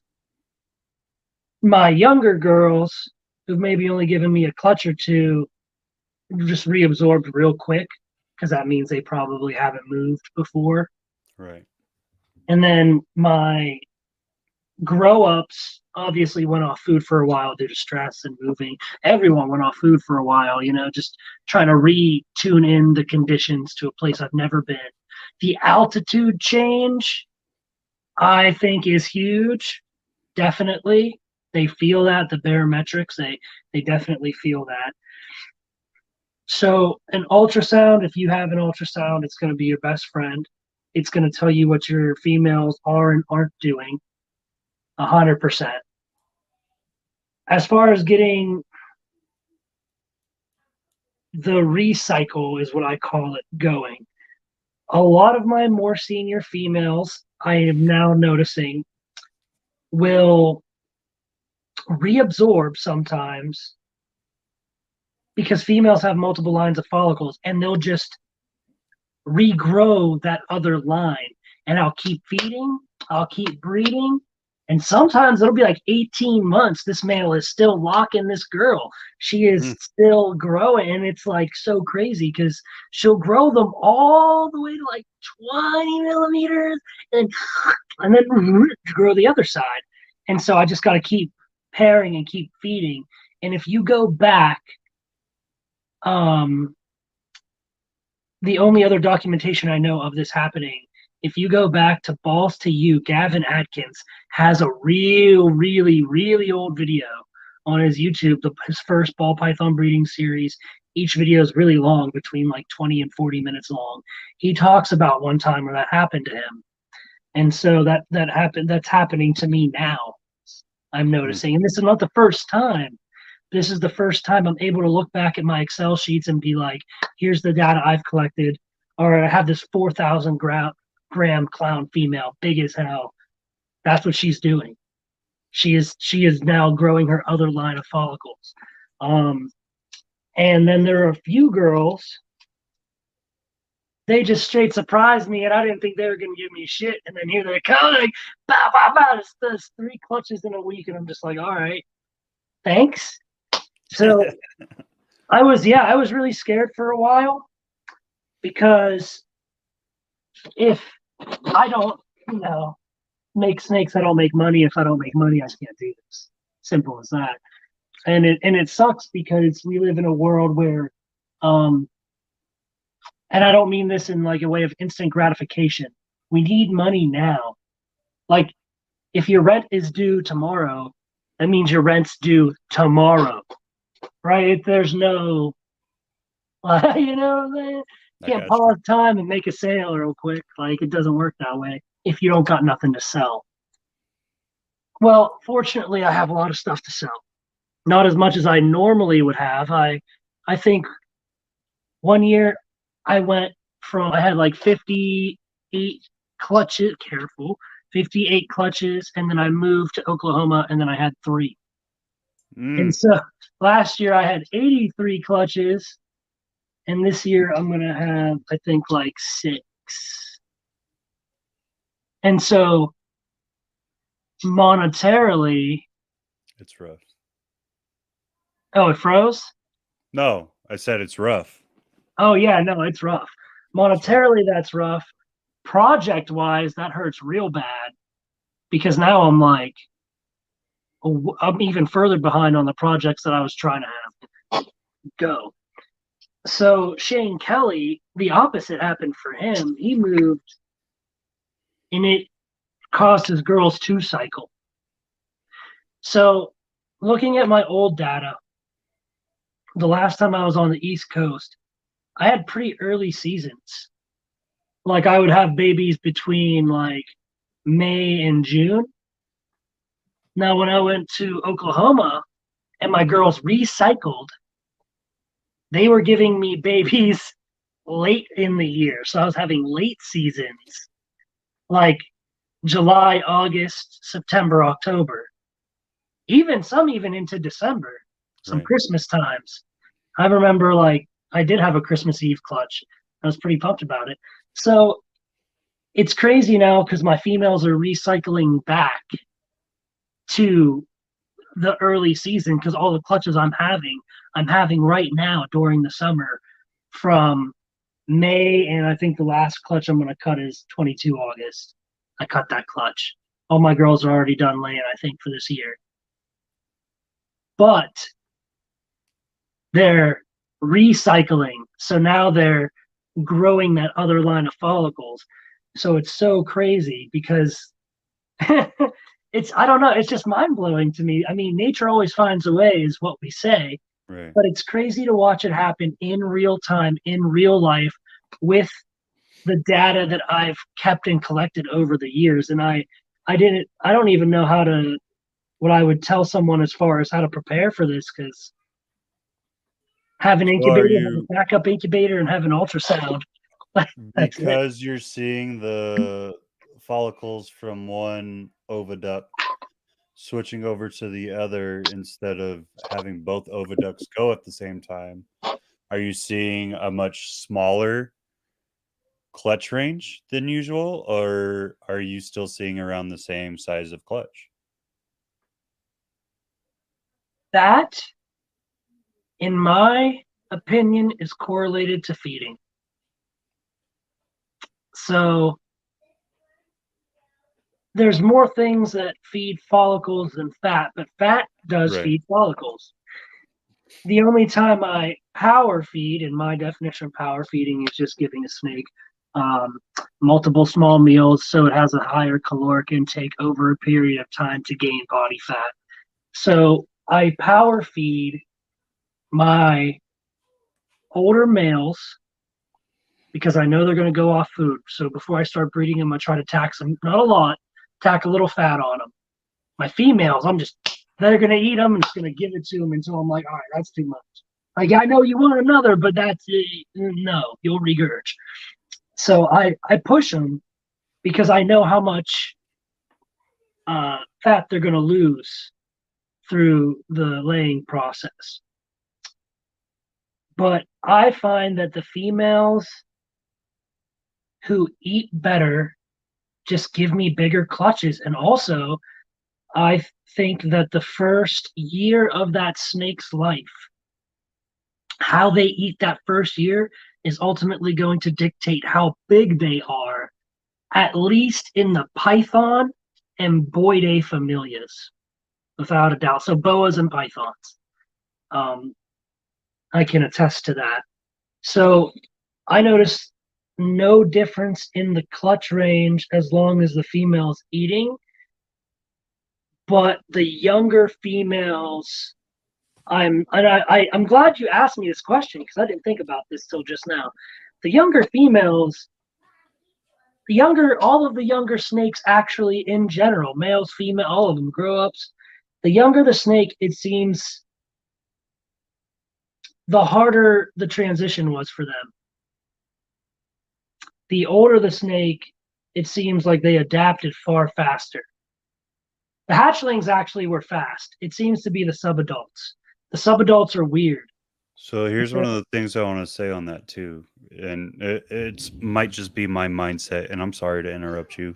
No, do it. Go ahead. But so your older breeders, whether they've been with you their full life or they've been with someone else, that comes into play, right? So like with you, they've probably moved 2-3 times at this point. Yep. When they were sold to you, they probably moved or got flown to you. So they've been through multiple moves. It's more of it's not necessarily pulling them out of their rhythm. And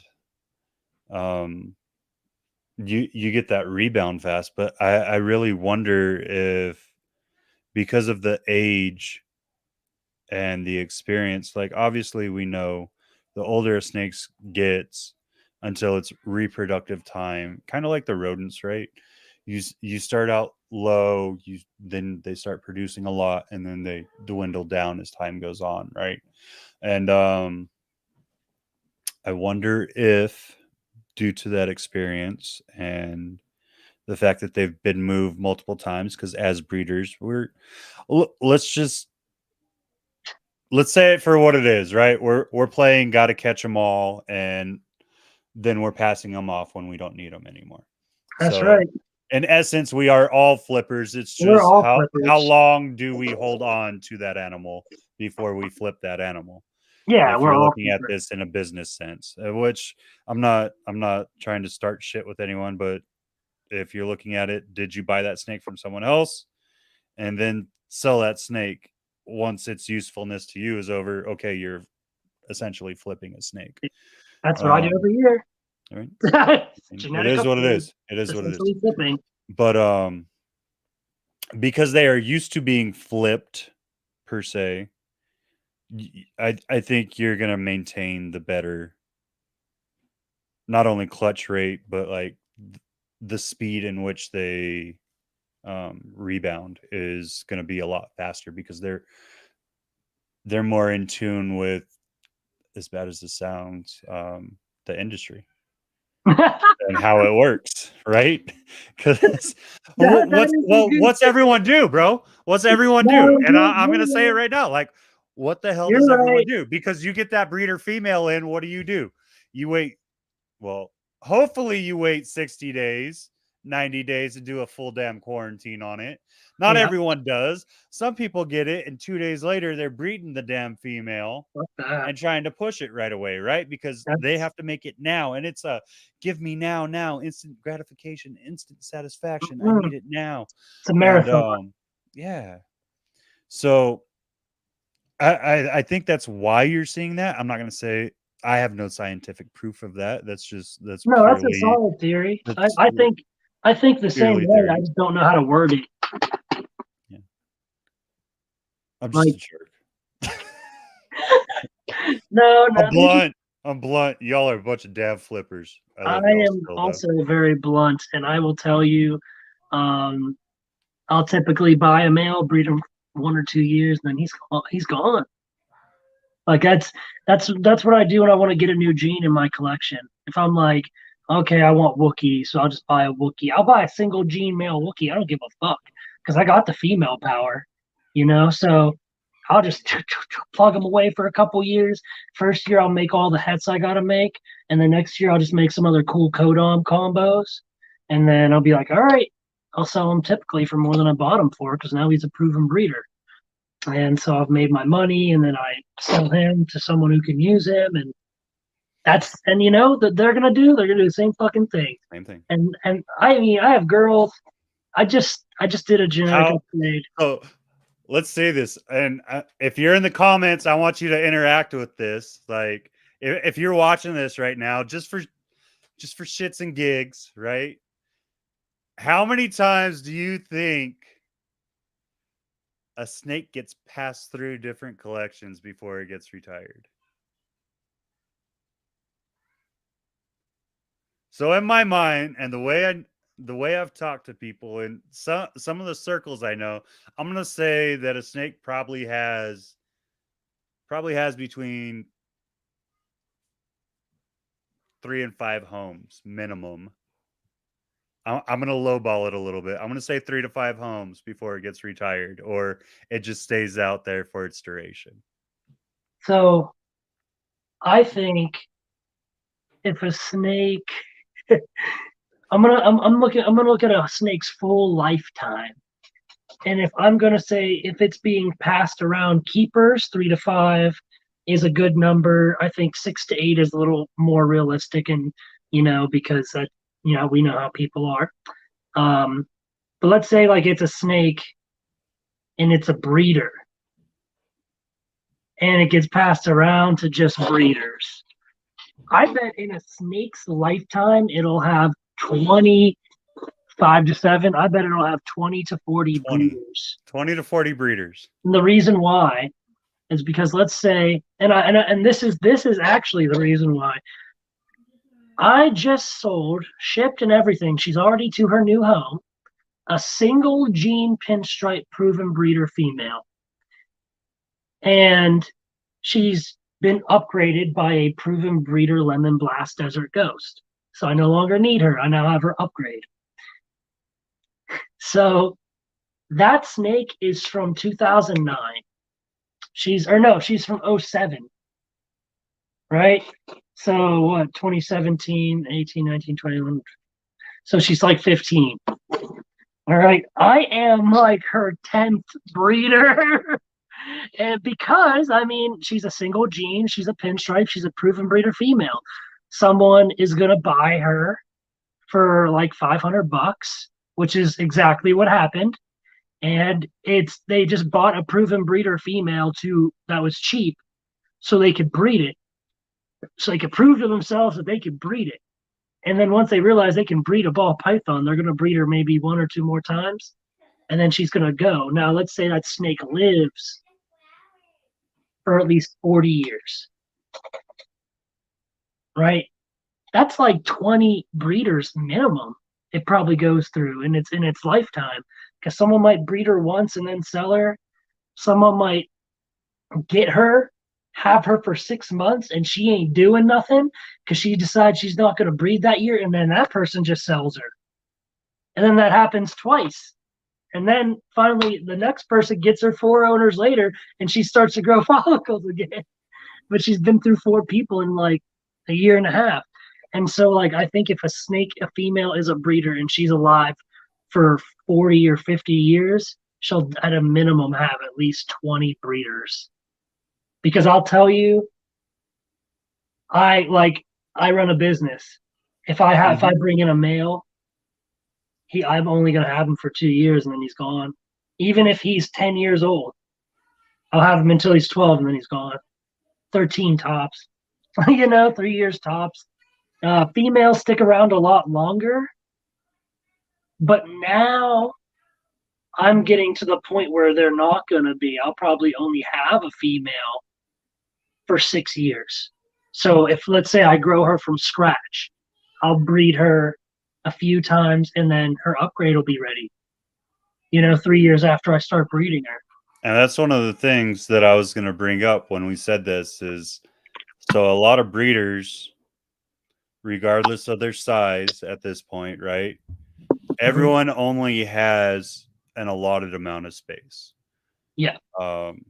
You have so much room for breeders, you have so much room for your hatchlings and your grow ups, and you're stuck within that unless you decide to build out, right?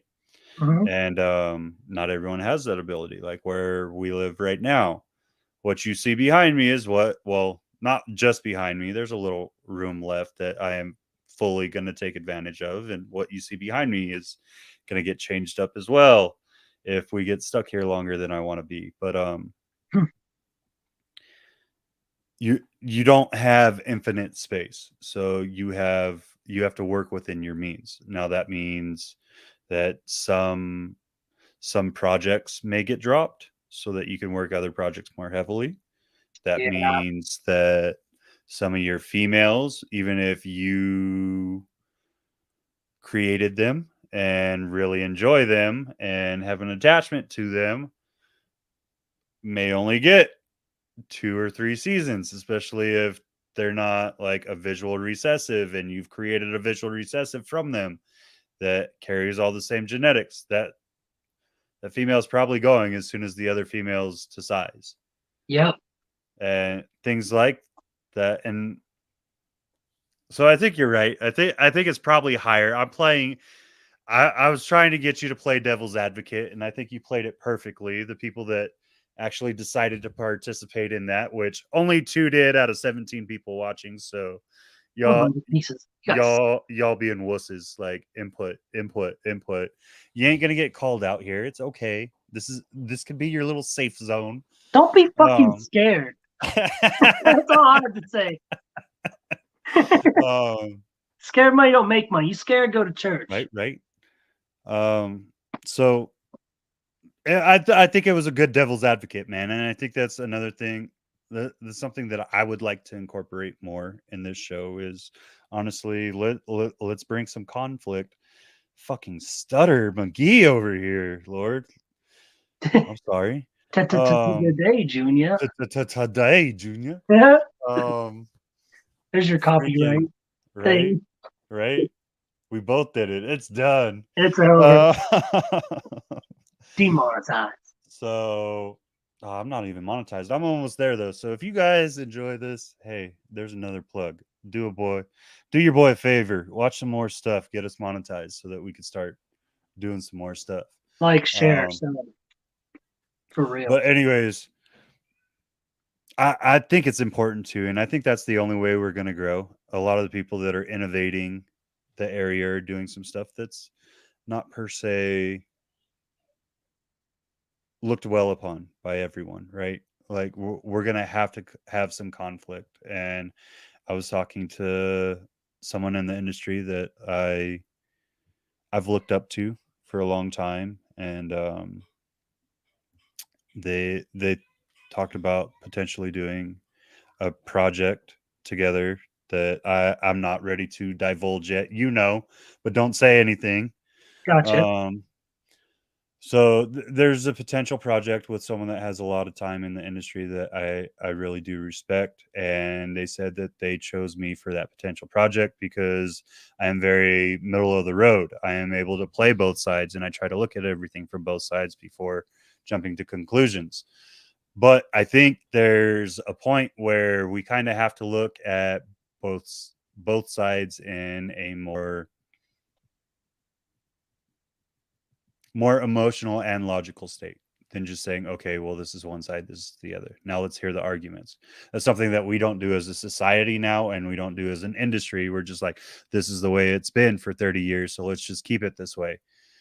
And it's going to piss a lot of people off, man. It is. But I think if we want to grow and we want to continue to fight, that's one thing that we haven't talked about, and something that I'm a huge believer of is USARC and their USARK and USARK Florida especially is going through some Yeah. major battles right now. Yeah. If you guys haven't read the latest alert, I'm going to bring this up. Like, screw everything that we're talking about right now. This is kind of actually No, important, and I this is don't know like why I real, didn't real start shit. with this. Yeah, real USARK Florida, everyone that said, oh, ball pythons will never get hit. USARK Florida just put out a letter that they got from FWC where they said the next round of animals that they are going to start looking at to potentially put on their lists. Guess what animal is on there, boys and girls? Yep. Your Python regius, however you want to say it, your Yeah, ball Python python. Regius. Yeah. Florida is going to try to find a way to put a ban on ball pythons. And if you look at anything that they've done recently, they're not having a sit down. They're not going through the right channels. They're not really giving anyone a voice. They're putting it on a list and then saying why. So you might want to start banding together with USARK and start doing your part. Like I said, I'm a huge supporter of USARK, as Hell I yeah. know you are as well. Um, all of our proceeds, since we have become a part of VivTech, are being donated to USARK until Arlington in September. I am donating. I was lucky enough to be the very first affiliate program with VivTech, and I am donating over 6 months worth of income from all sales that I've done with them to USARK.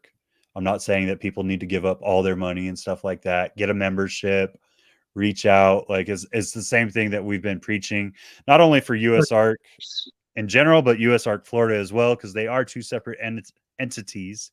Yeah. And it's super important, guys. Like, if you don't see the fact that we're being attacked regularly and on every level now, it's time that we can't just sit back. We have to do the attacking.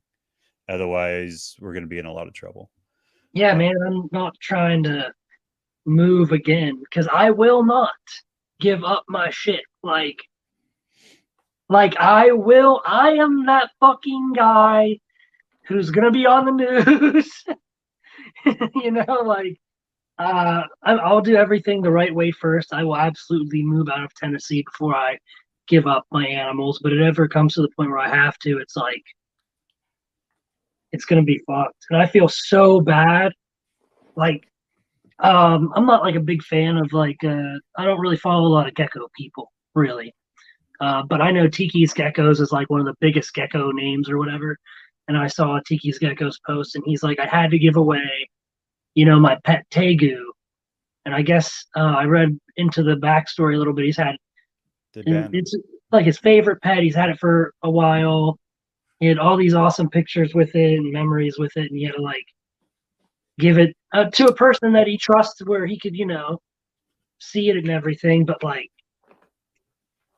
dude, that's so like, oh man, I don't know. I can't. That hurt. Like that makes my feelings hurt so much that I can feel it physically.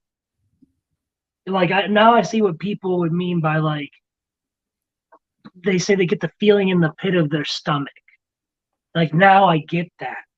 It's so fucked up because, and this is gonna sound pretty awful too. I'm grateful that I'm not him, as selfish as that is. But realistically, I can be. It's You could literally quite just, easily be in his yeah, his shoes very shoes soon. by this time next year, because that's essentially how long this legislation takes. Most Yep. times is they'll put something out 1 year, they'll get the voting on, and it'll be passed or banned within the next year. Yeah. There are some things that obviously have been pushed beyond that or have been completely dismissed because of the efforts of the community, which is super important. Like, y'all just do your part. Like, freaking do your part. Bring the fight to the government. Don't that's gonna sound bad. This whole video is about to get nixed just for that statement alone. Yeah. But Right. as far as the political system and the way they work things, if you don't bring the fight to them and just um, become, what's the word? Proactive. Yeah, if you're not proactive and you're retroactive or just responding to what happens, you're just we've said this before. You're not going to be in a good place. Like, just push forward, Yeah, you put lose your put animals, the man. pedal to the floor, and keep fighting. That's all we can do. Yeah, there's just I don't know. In my mind, ain't nobody gonna fucking tell me what to do, man. There's no way I would. After 10 years in the army, there ain't no Oh, I way. feel you. I Oh feel you. yeah, there ain't no way I'm gonna let some motherfucker tell me what to do. I don't give a shit. I mean, at this point, like, even if it came down, I'm not gonna lie, I'm gonna keep all my animals, and then I'm still gonna breed my animals just to replace them as they grow old and reach the end of their lifespan. So I keep all my Yeah, animals. it's just But so. It's like I don't know, man. it's scary, and it's scary to the point where I don't. How do I put this? How do I articulate this? I've been shot at a few times, quite a few times, and I've jumped out of a shit ton of airplanes, and I've done a lot of bungee jumping and a lot of crazy shit, and I've been really nervous, but I haven't felt the feeling of actual fear in a long time. And this actually makes me feel the feeling of fear because You this don't have is, control. I am only one man who has the power of one man, right? I can't, I can only do what I can do. That's why we really all really have to pull together. You can go on the website and you could literally, it's literally right there for you. All you have to do is like copy, paste. It tells you how to do it. It takes Absolutely, like man. Like, they make it dummy proof, less and than 5 minutes of your day. so I don't have it now, and I messed up on that. Like we said, this is kind of like an ad lib podcast, but I will have the links for both the US Art channel, which I think everyone should be a part of, and make sure you're commenting and like actively on there so that they see it is a united front, and your membership for US Art. So the links for both of those will go in the description down below, along with all of Brandon's stuff, so that we could force him to be on social media. God, I know, dude. I'm so This fucking guy. antisocial. Oh, I'm such an introvert. I'm such an I still introvert. love you, bro. I I still love love you. you It's too, okay. man. It is, no, it is what it is. I just wake up with 4 quarters. That's what, Yeah. that's what I tell people. I wake up with 4 quarters, and for every social interaction, I give away a quarter.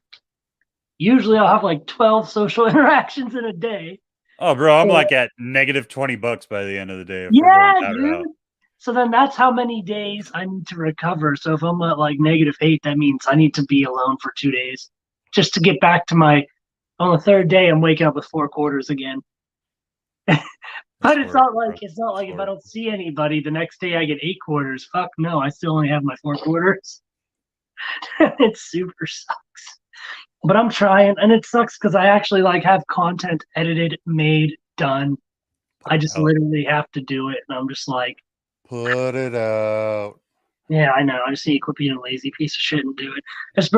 I'm working really hard on my rodent facility right now.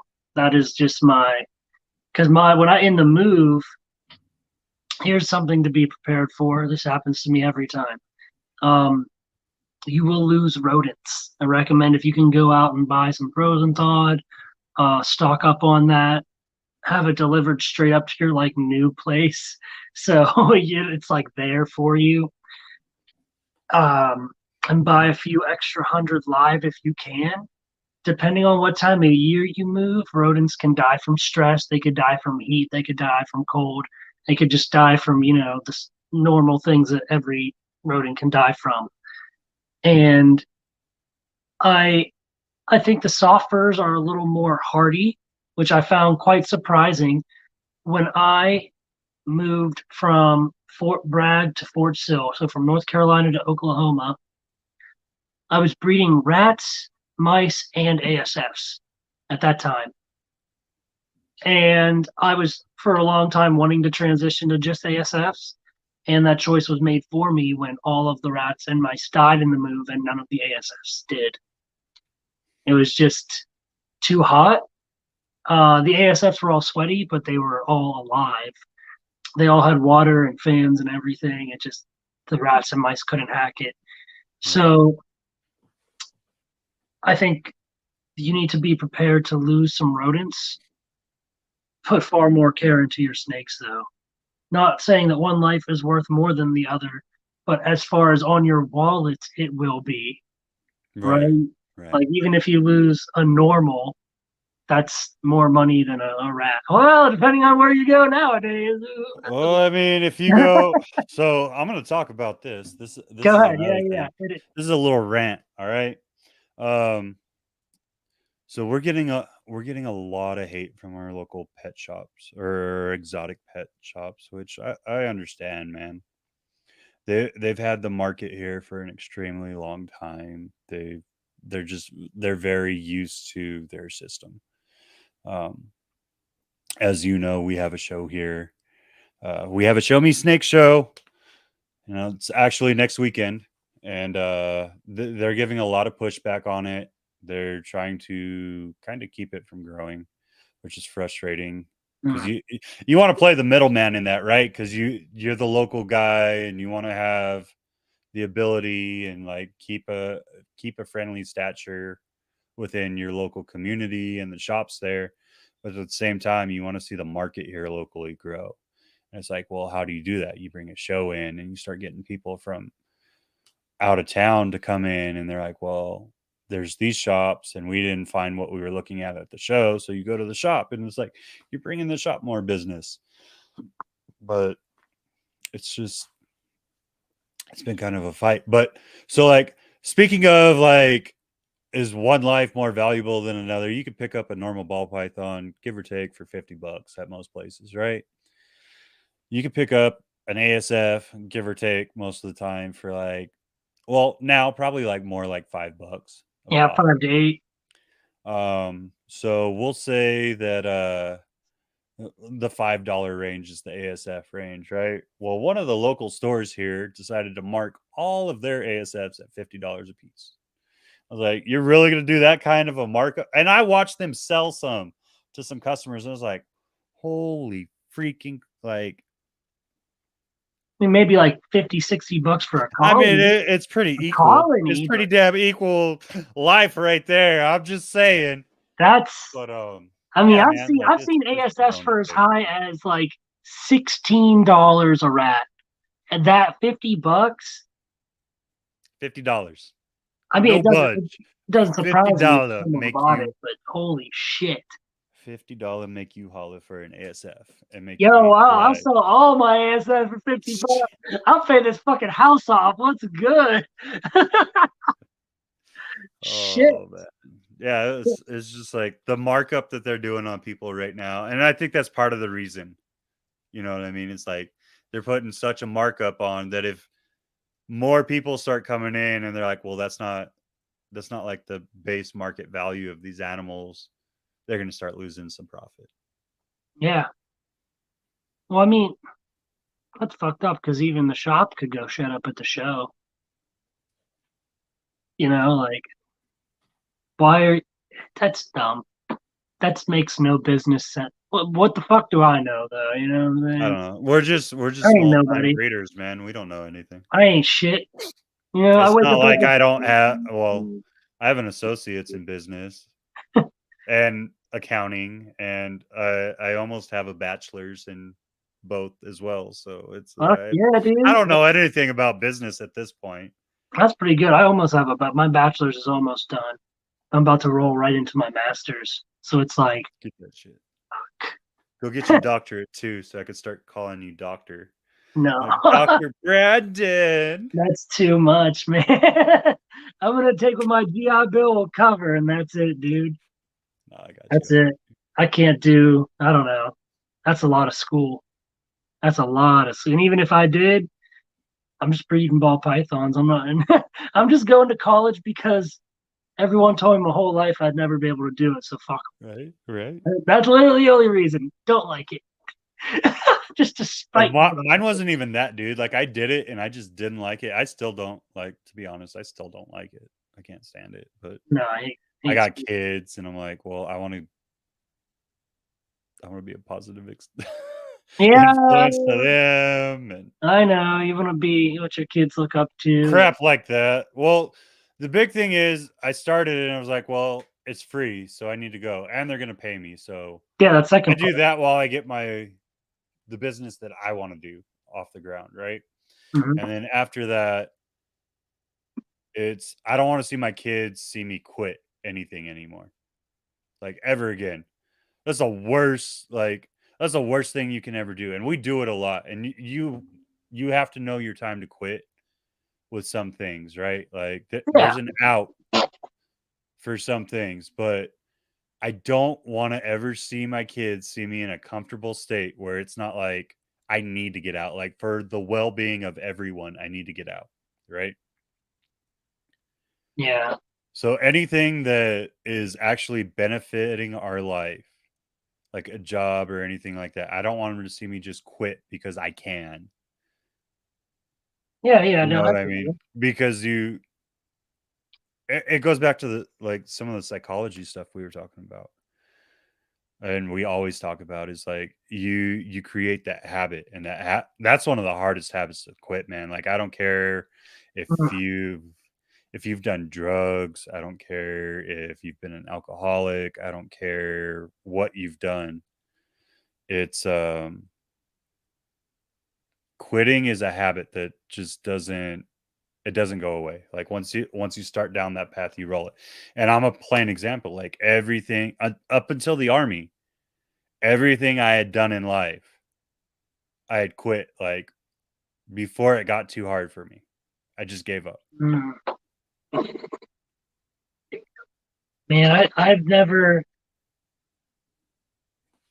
I've been, I think, mostly in a state of survival. So I never had the op. For me, it was like quit equals I'm not eating today, or something like that. So, um, one time I went through this Idle Vice. It's called like the Idle Vice or whatever. It's basically the German army's version of like Ranger School.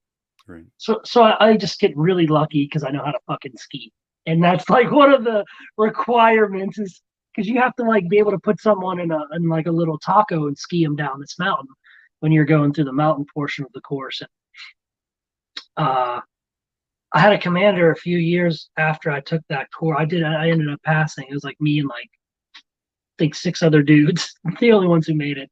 So the Americans anyhow. So I had a commander ask me a few years later, like, well, so what made you like want to take that course? I was like, I didn't want to. It got offered to me, so I didn't say no.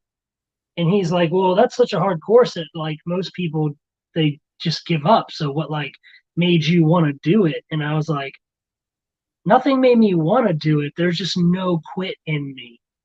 Like that just doesn't exist in me. But because it doesn't exist in me, I see it when it exists in others all the time. And I see what you mean. And it's a commonality. It's with everything, whether it's like I don't feel like doing that today, whatever Yeah. that is. Like, oh, I don't have to go It's get like gas today. I can go get yeah, gas. it's the runaway syndrome, man, or however you want to put it. Like That is a good way to it, word it. it's easier to it's easier to run away or to give up than to face or confront what's in front of you. And it's rough, man. Like it's a mentality. Like I said, once you get into it, you don't pull away from it. And it's something that's learned. It's something that's generational for sure. Oh yeah. My grandpa wasn't that way. My grandpa was very stubborn and he stuck to it. But I love my parents to death, but they are very much so if they don't like their situation, they're quick to change it. It's like sometimes sticking out through that hardship is it's sometimes better for you. You know what I mean? Like, Oh yeah. one, it makes you better as a person, but two, it proves to yourself, like, you going through that conflict. And that's one of the things that we were taught in the army, right? Is stress is good.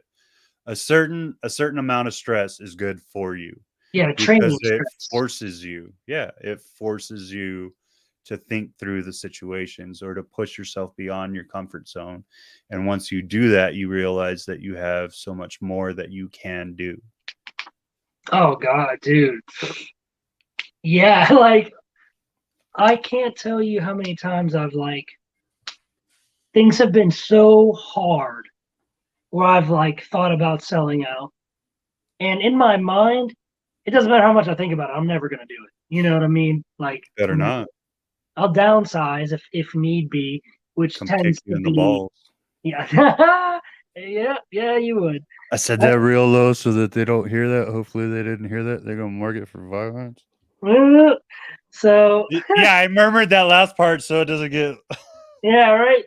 So all the community strikes today. so like if I would have, for example, quit, if I would have moved here and I would have let the wreck like fuck me up and I would have been like, oh, now I can't breed anything or make nothing or whatever, then you miss out on like the most gangster of shit. And like nothing is really, really bad for really, really long. I got that from Brandon Milam. He's a good dude.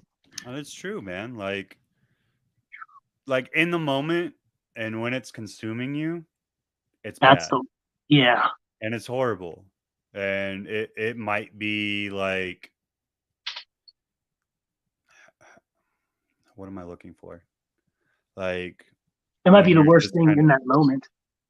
yeah. Well, like it might make you like freeze in that moment, but once you push through it, and this is something that, because I've been to multiple therapists, man, and this is the one constant with every therapist that I've talked to is mama for sure, for sure. I love you, babe. I am kind of a little kid sometimes, but I am. the one constant with all of those is they said, when you get to that point, if you just push through it, and they were all giving me exercises to push through it. Yep. And once you get through that, it doesn't seem that bad. And everything else seems a little bit easier each time. It's the snowball effect.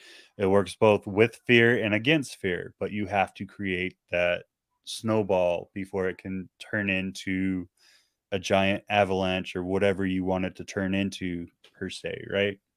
Yeah. So one word you used earlier is habits, and I think that's so important. Um, because habits are hard to break. Making habits are even harder. So when I was stationed in Korea, I think I was 20 years old. And I went to the gym every fucking day. And I had to walk a mile to the gym. I think like maybe even further than a mile. It was pretty far. One time I was hungover. It was -40 outside and just a blizzard. I got my fucking drunk ass out of bed and went to the damn gym.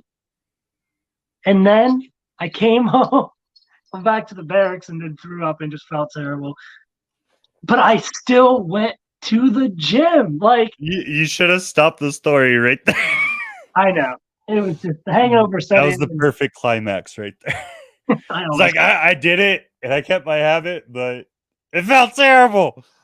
the after felt terrible. It Oh, was the man. drinking and all Oh, that bullshit. geez. But there's the other thing is like, if I wasn't drinking all the time, it would have made my habits easier to keep. So you can also do things to because once it becomes a habit is when it's hard to break.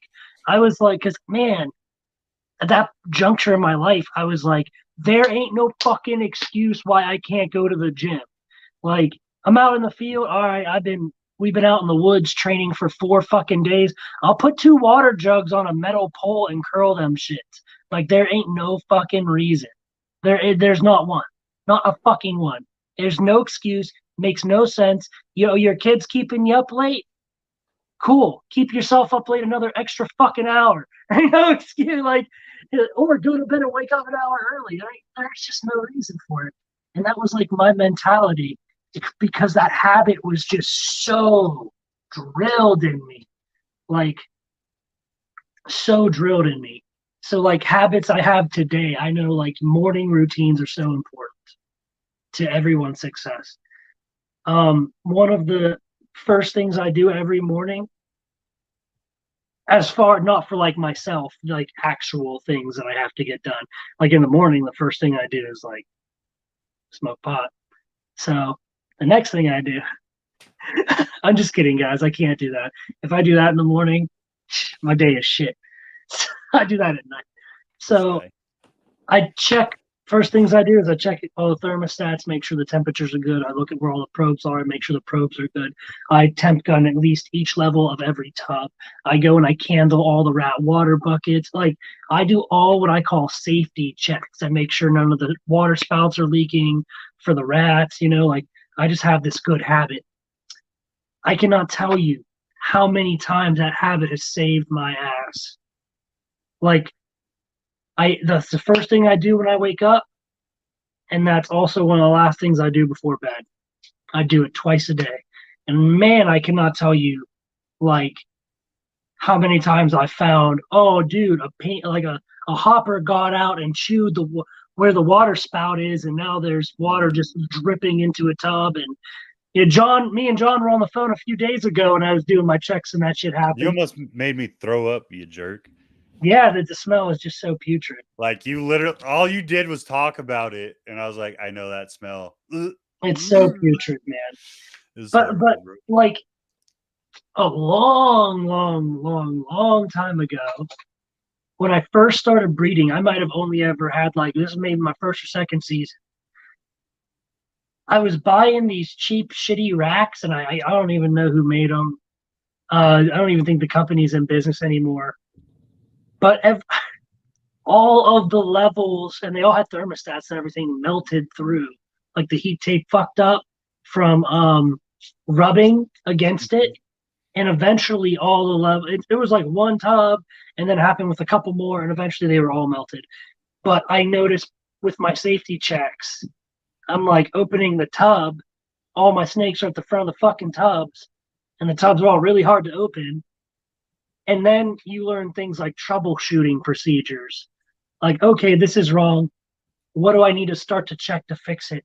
Those habits are so integral to being successful. Like, and you need, because like now in my head, no matter what I do, I'm like, all right, I need to look at each one of these snakes today. I need to at least see them all once today.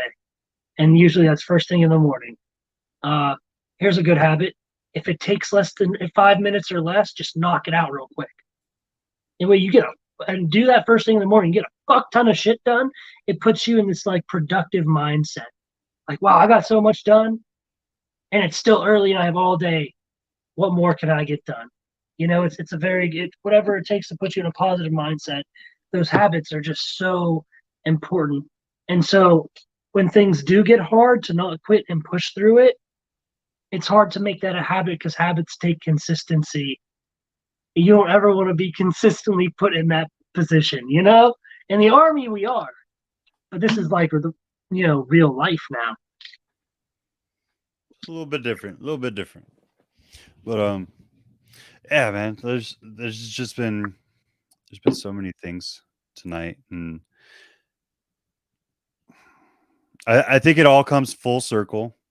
Like we've essentially talked the hardships of moving, the hardships of just even coming back together, and even the mentality part at, that we just went through. It's like moving caused you to kind of break the mentality at first. You got back Okay. in your rhythm, obviously, right? But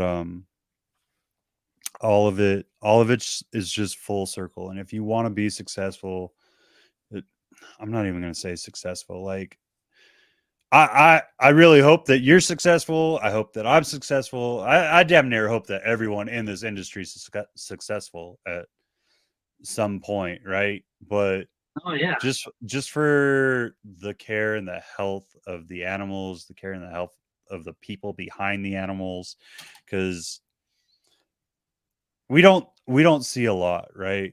And you and me have opened up a lot more than a lot of people do. Like you know a lot. We'll just say that. Like if I Yeah. ever feel threatened, you guys might not see Brandon again. That's all I no, I'm just playing. Just playing. Like it's at that point. He knows some dark stuff about me. Um but what I'm really saying is like everything that we put into the animals, everything that we put into ourselves, that we put into social media, like you guys get such a small glimpse of everything. And I think this is actually refreshing. Like I enjoy this form of how the podcast has gone so much more now that because it's not just ball pythons, and we were doing that for a long time. Yeah. And obviously that's the common factor is like ball pythons are reptiles, but this is allowed for something much more. And you're starting to get to know people on a much more personal level. um you're starting to see the intricacies of how people work, and that's what I really like. And even with this, like, how do I want to put this? Like you and me have talked about that. It's the persona, Yeah. I right? Like you have a social media persona, I have a social media persona versus our full daily life. oh god, It's yeah. not it, and granted ours isn't to the extreme that other people's are. Oh Like no, there are some pretty people much what you see is what you get with us, but there's this is we us the we hold perfection. back just the incy Yeah. bincy bit, right? But Yeah. But yeah, there are people yeah, who man. they're like, yo, this isn't what I thought you would be like, because the only thought that I have of you, hey, what's up, brother? The only thought that I have of you is what I've seen on social media, right? Exactly. And and yeah, you'll get them and you'll be like, yo, who the fuck are you? I ain't seen this motherfucker. I don't know who you are. You know, like it's wild. This is just me, but without a lot of swear words, and as calm as I could be, because I'm a very when I get real excited, I talk really fast and then I get really loud. You know? That has to be an army thing, dude, because we would do the same thing. Like you hear it. I actually blow out the damn microphone a lot, especially when I start getting excited. Like I start going, we do the same thing, and then I like lean into the microphone, and now I'm aware of it. So like I try to get Yeah, quieter as I move closer, but like just silly things like that, man. I really, I really think we covered a lot of good stuff. I don't want to hold you up. I know you got to do your checks. I know you got to do a lot of things. yeah, and it's way I later I here love you, too. bro. Yeah, it's like 2 hours later for you. I love you, brother. I appreciate everything that you put out today and just taking the time, especially like at the last second to do this. Oh yeah, of course, bro. Fuck yeah. You guys, like I said, I'll put all his links down below. I'll let him do his plug for his stuff right now, and then we'll let him dip out and do his stuff. All right, well, guys, if you want to check out how I do things or what I'm putting out or great shit as far as education and certain things people don't want to show, you can go look at my Instagram, Oodles, Noodles, Oodles underscore the letter A underscore Noodles. It'll be in the description below. Um, on Facebook, I'm just Brandon Hernandez. Good luck finding that. That's like fucking fuck The you, Joe most Biden and Mexican for common Smith. white Mexican name you'll ever find in the world. Yeah, right. God, how are you the palest tortilla ever? Right. Actually got some sun Oh today. So I'm man. a little copper. I'm a little copper on the arm. But yeah, if you guys want to go look at stuff like how to untangle an umbilicus, how to put a snake that's not absorbing yolk into an artificial egg so it will absorb the yolk, and a lot of that type of stuff that people don't like to talk about or show or know or whatever. I volunteered at a vet office for years and learned a lot of cool stuff. I just put it out for free for you guys because I never had a mentor to do that for me. So yeah, and leave me alone. I'm really introverted. Like, Really introverted. oh But if shit. you have like a serious question or serious needs, go ahead and slide into my DMs. Yep. Oh man. Hell yeah. I love you, bro. I love you. Thank you I so love you much. too, I hope brother. you have a great night, brother.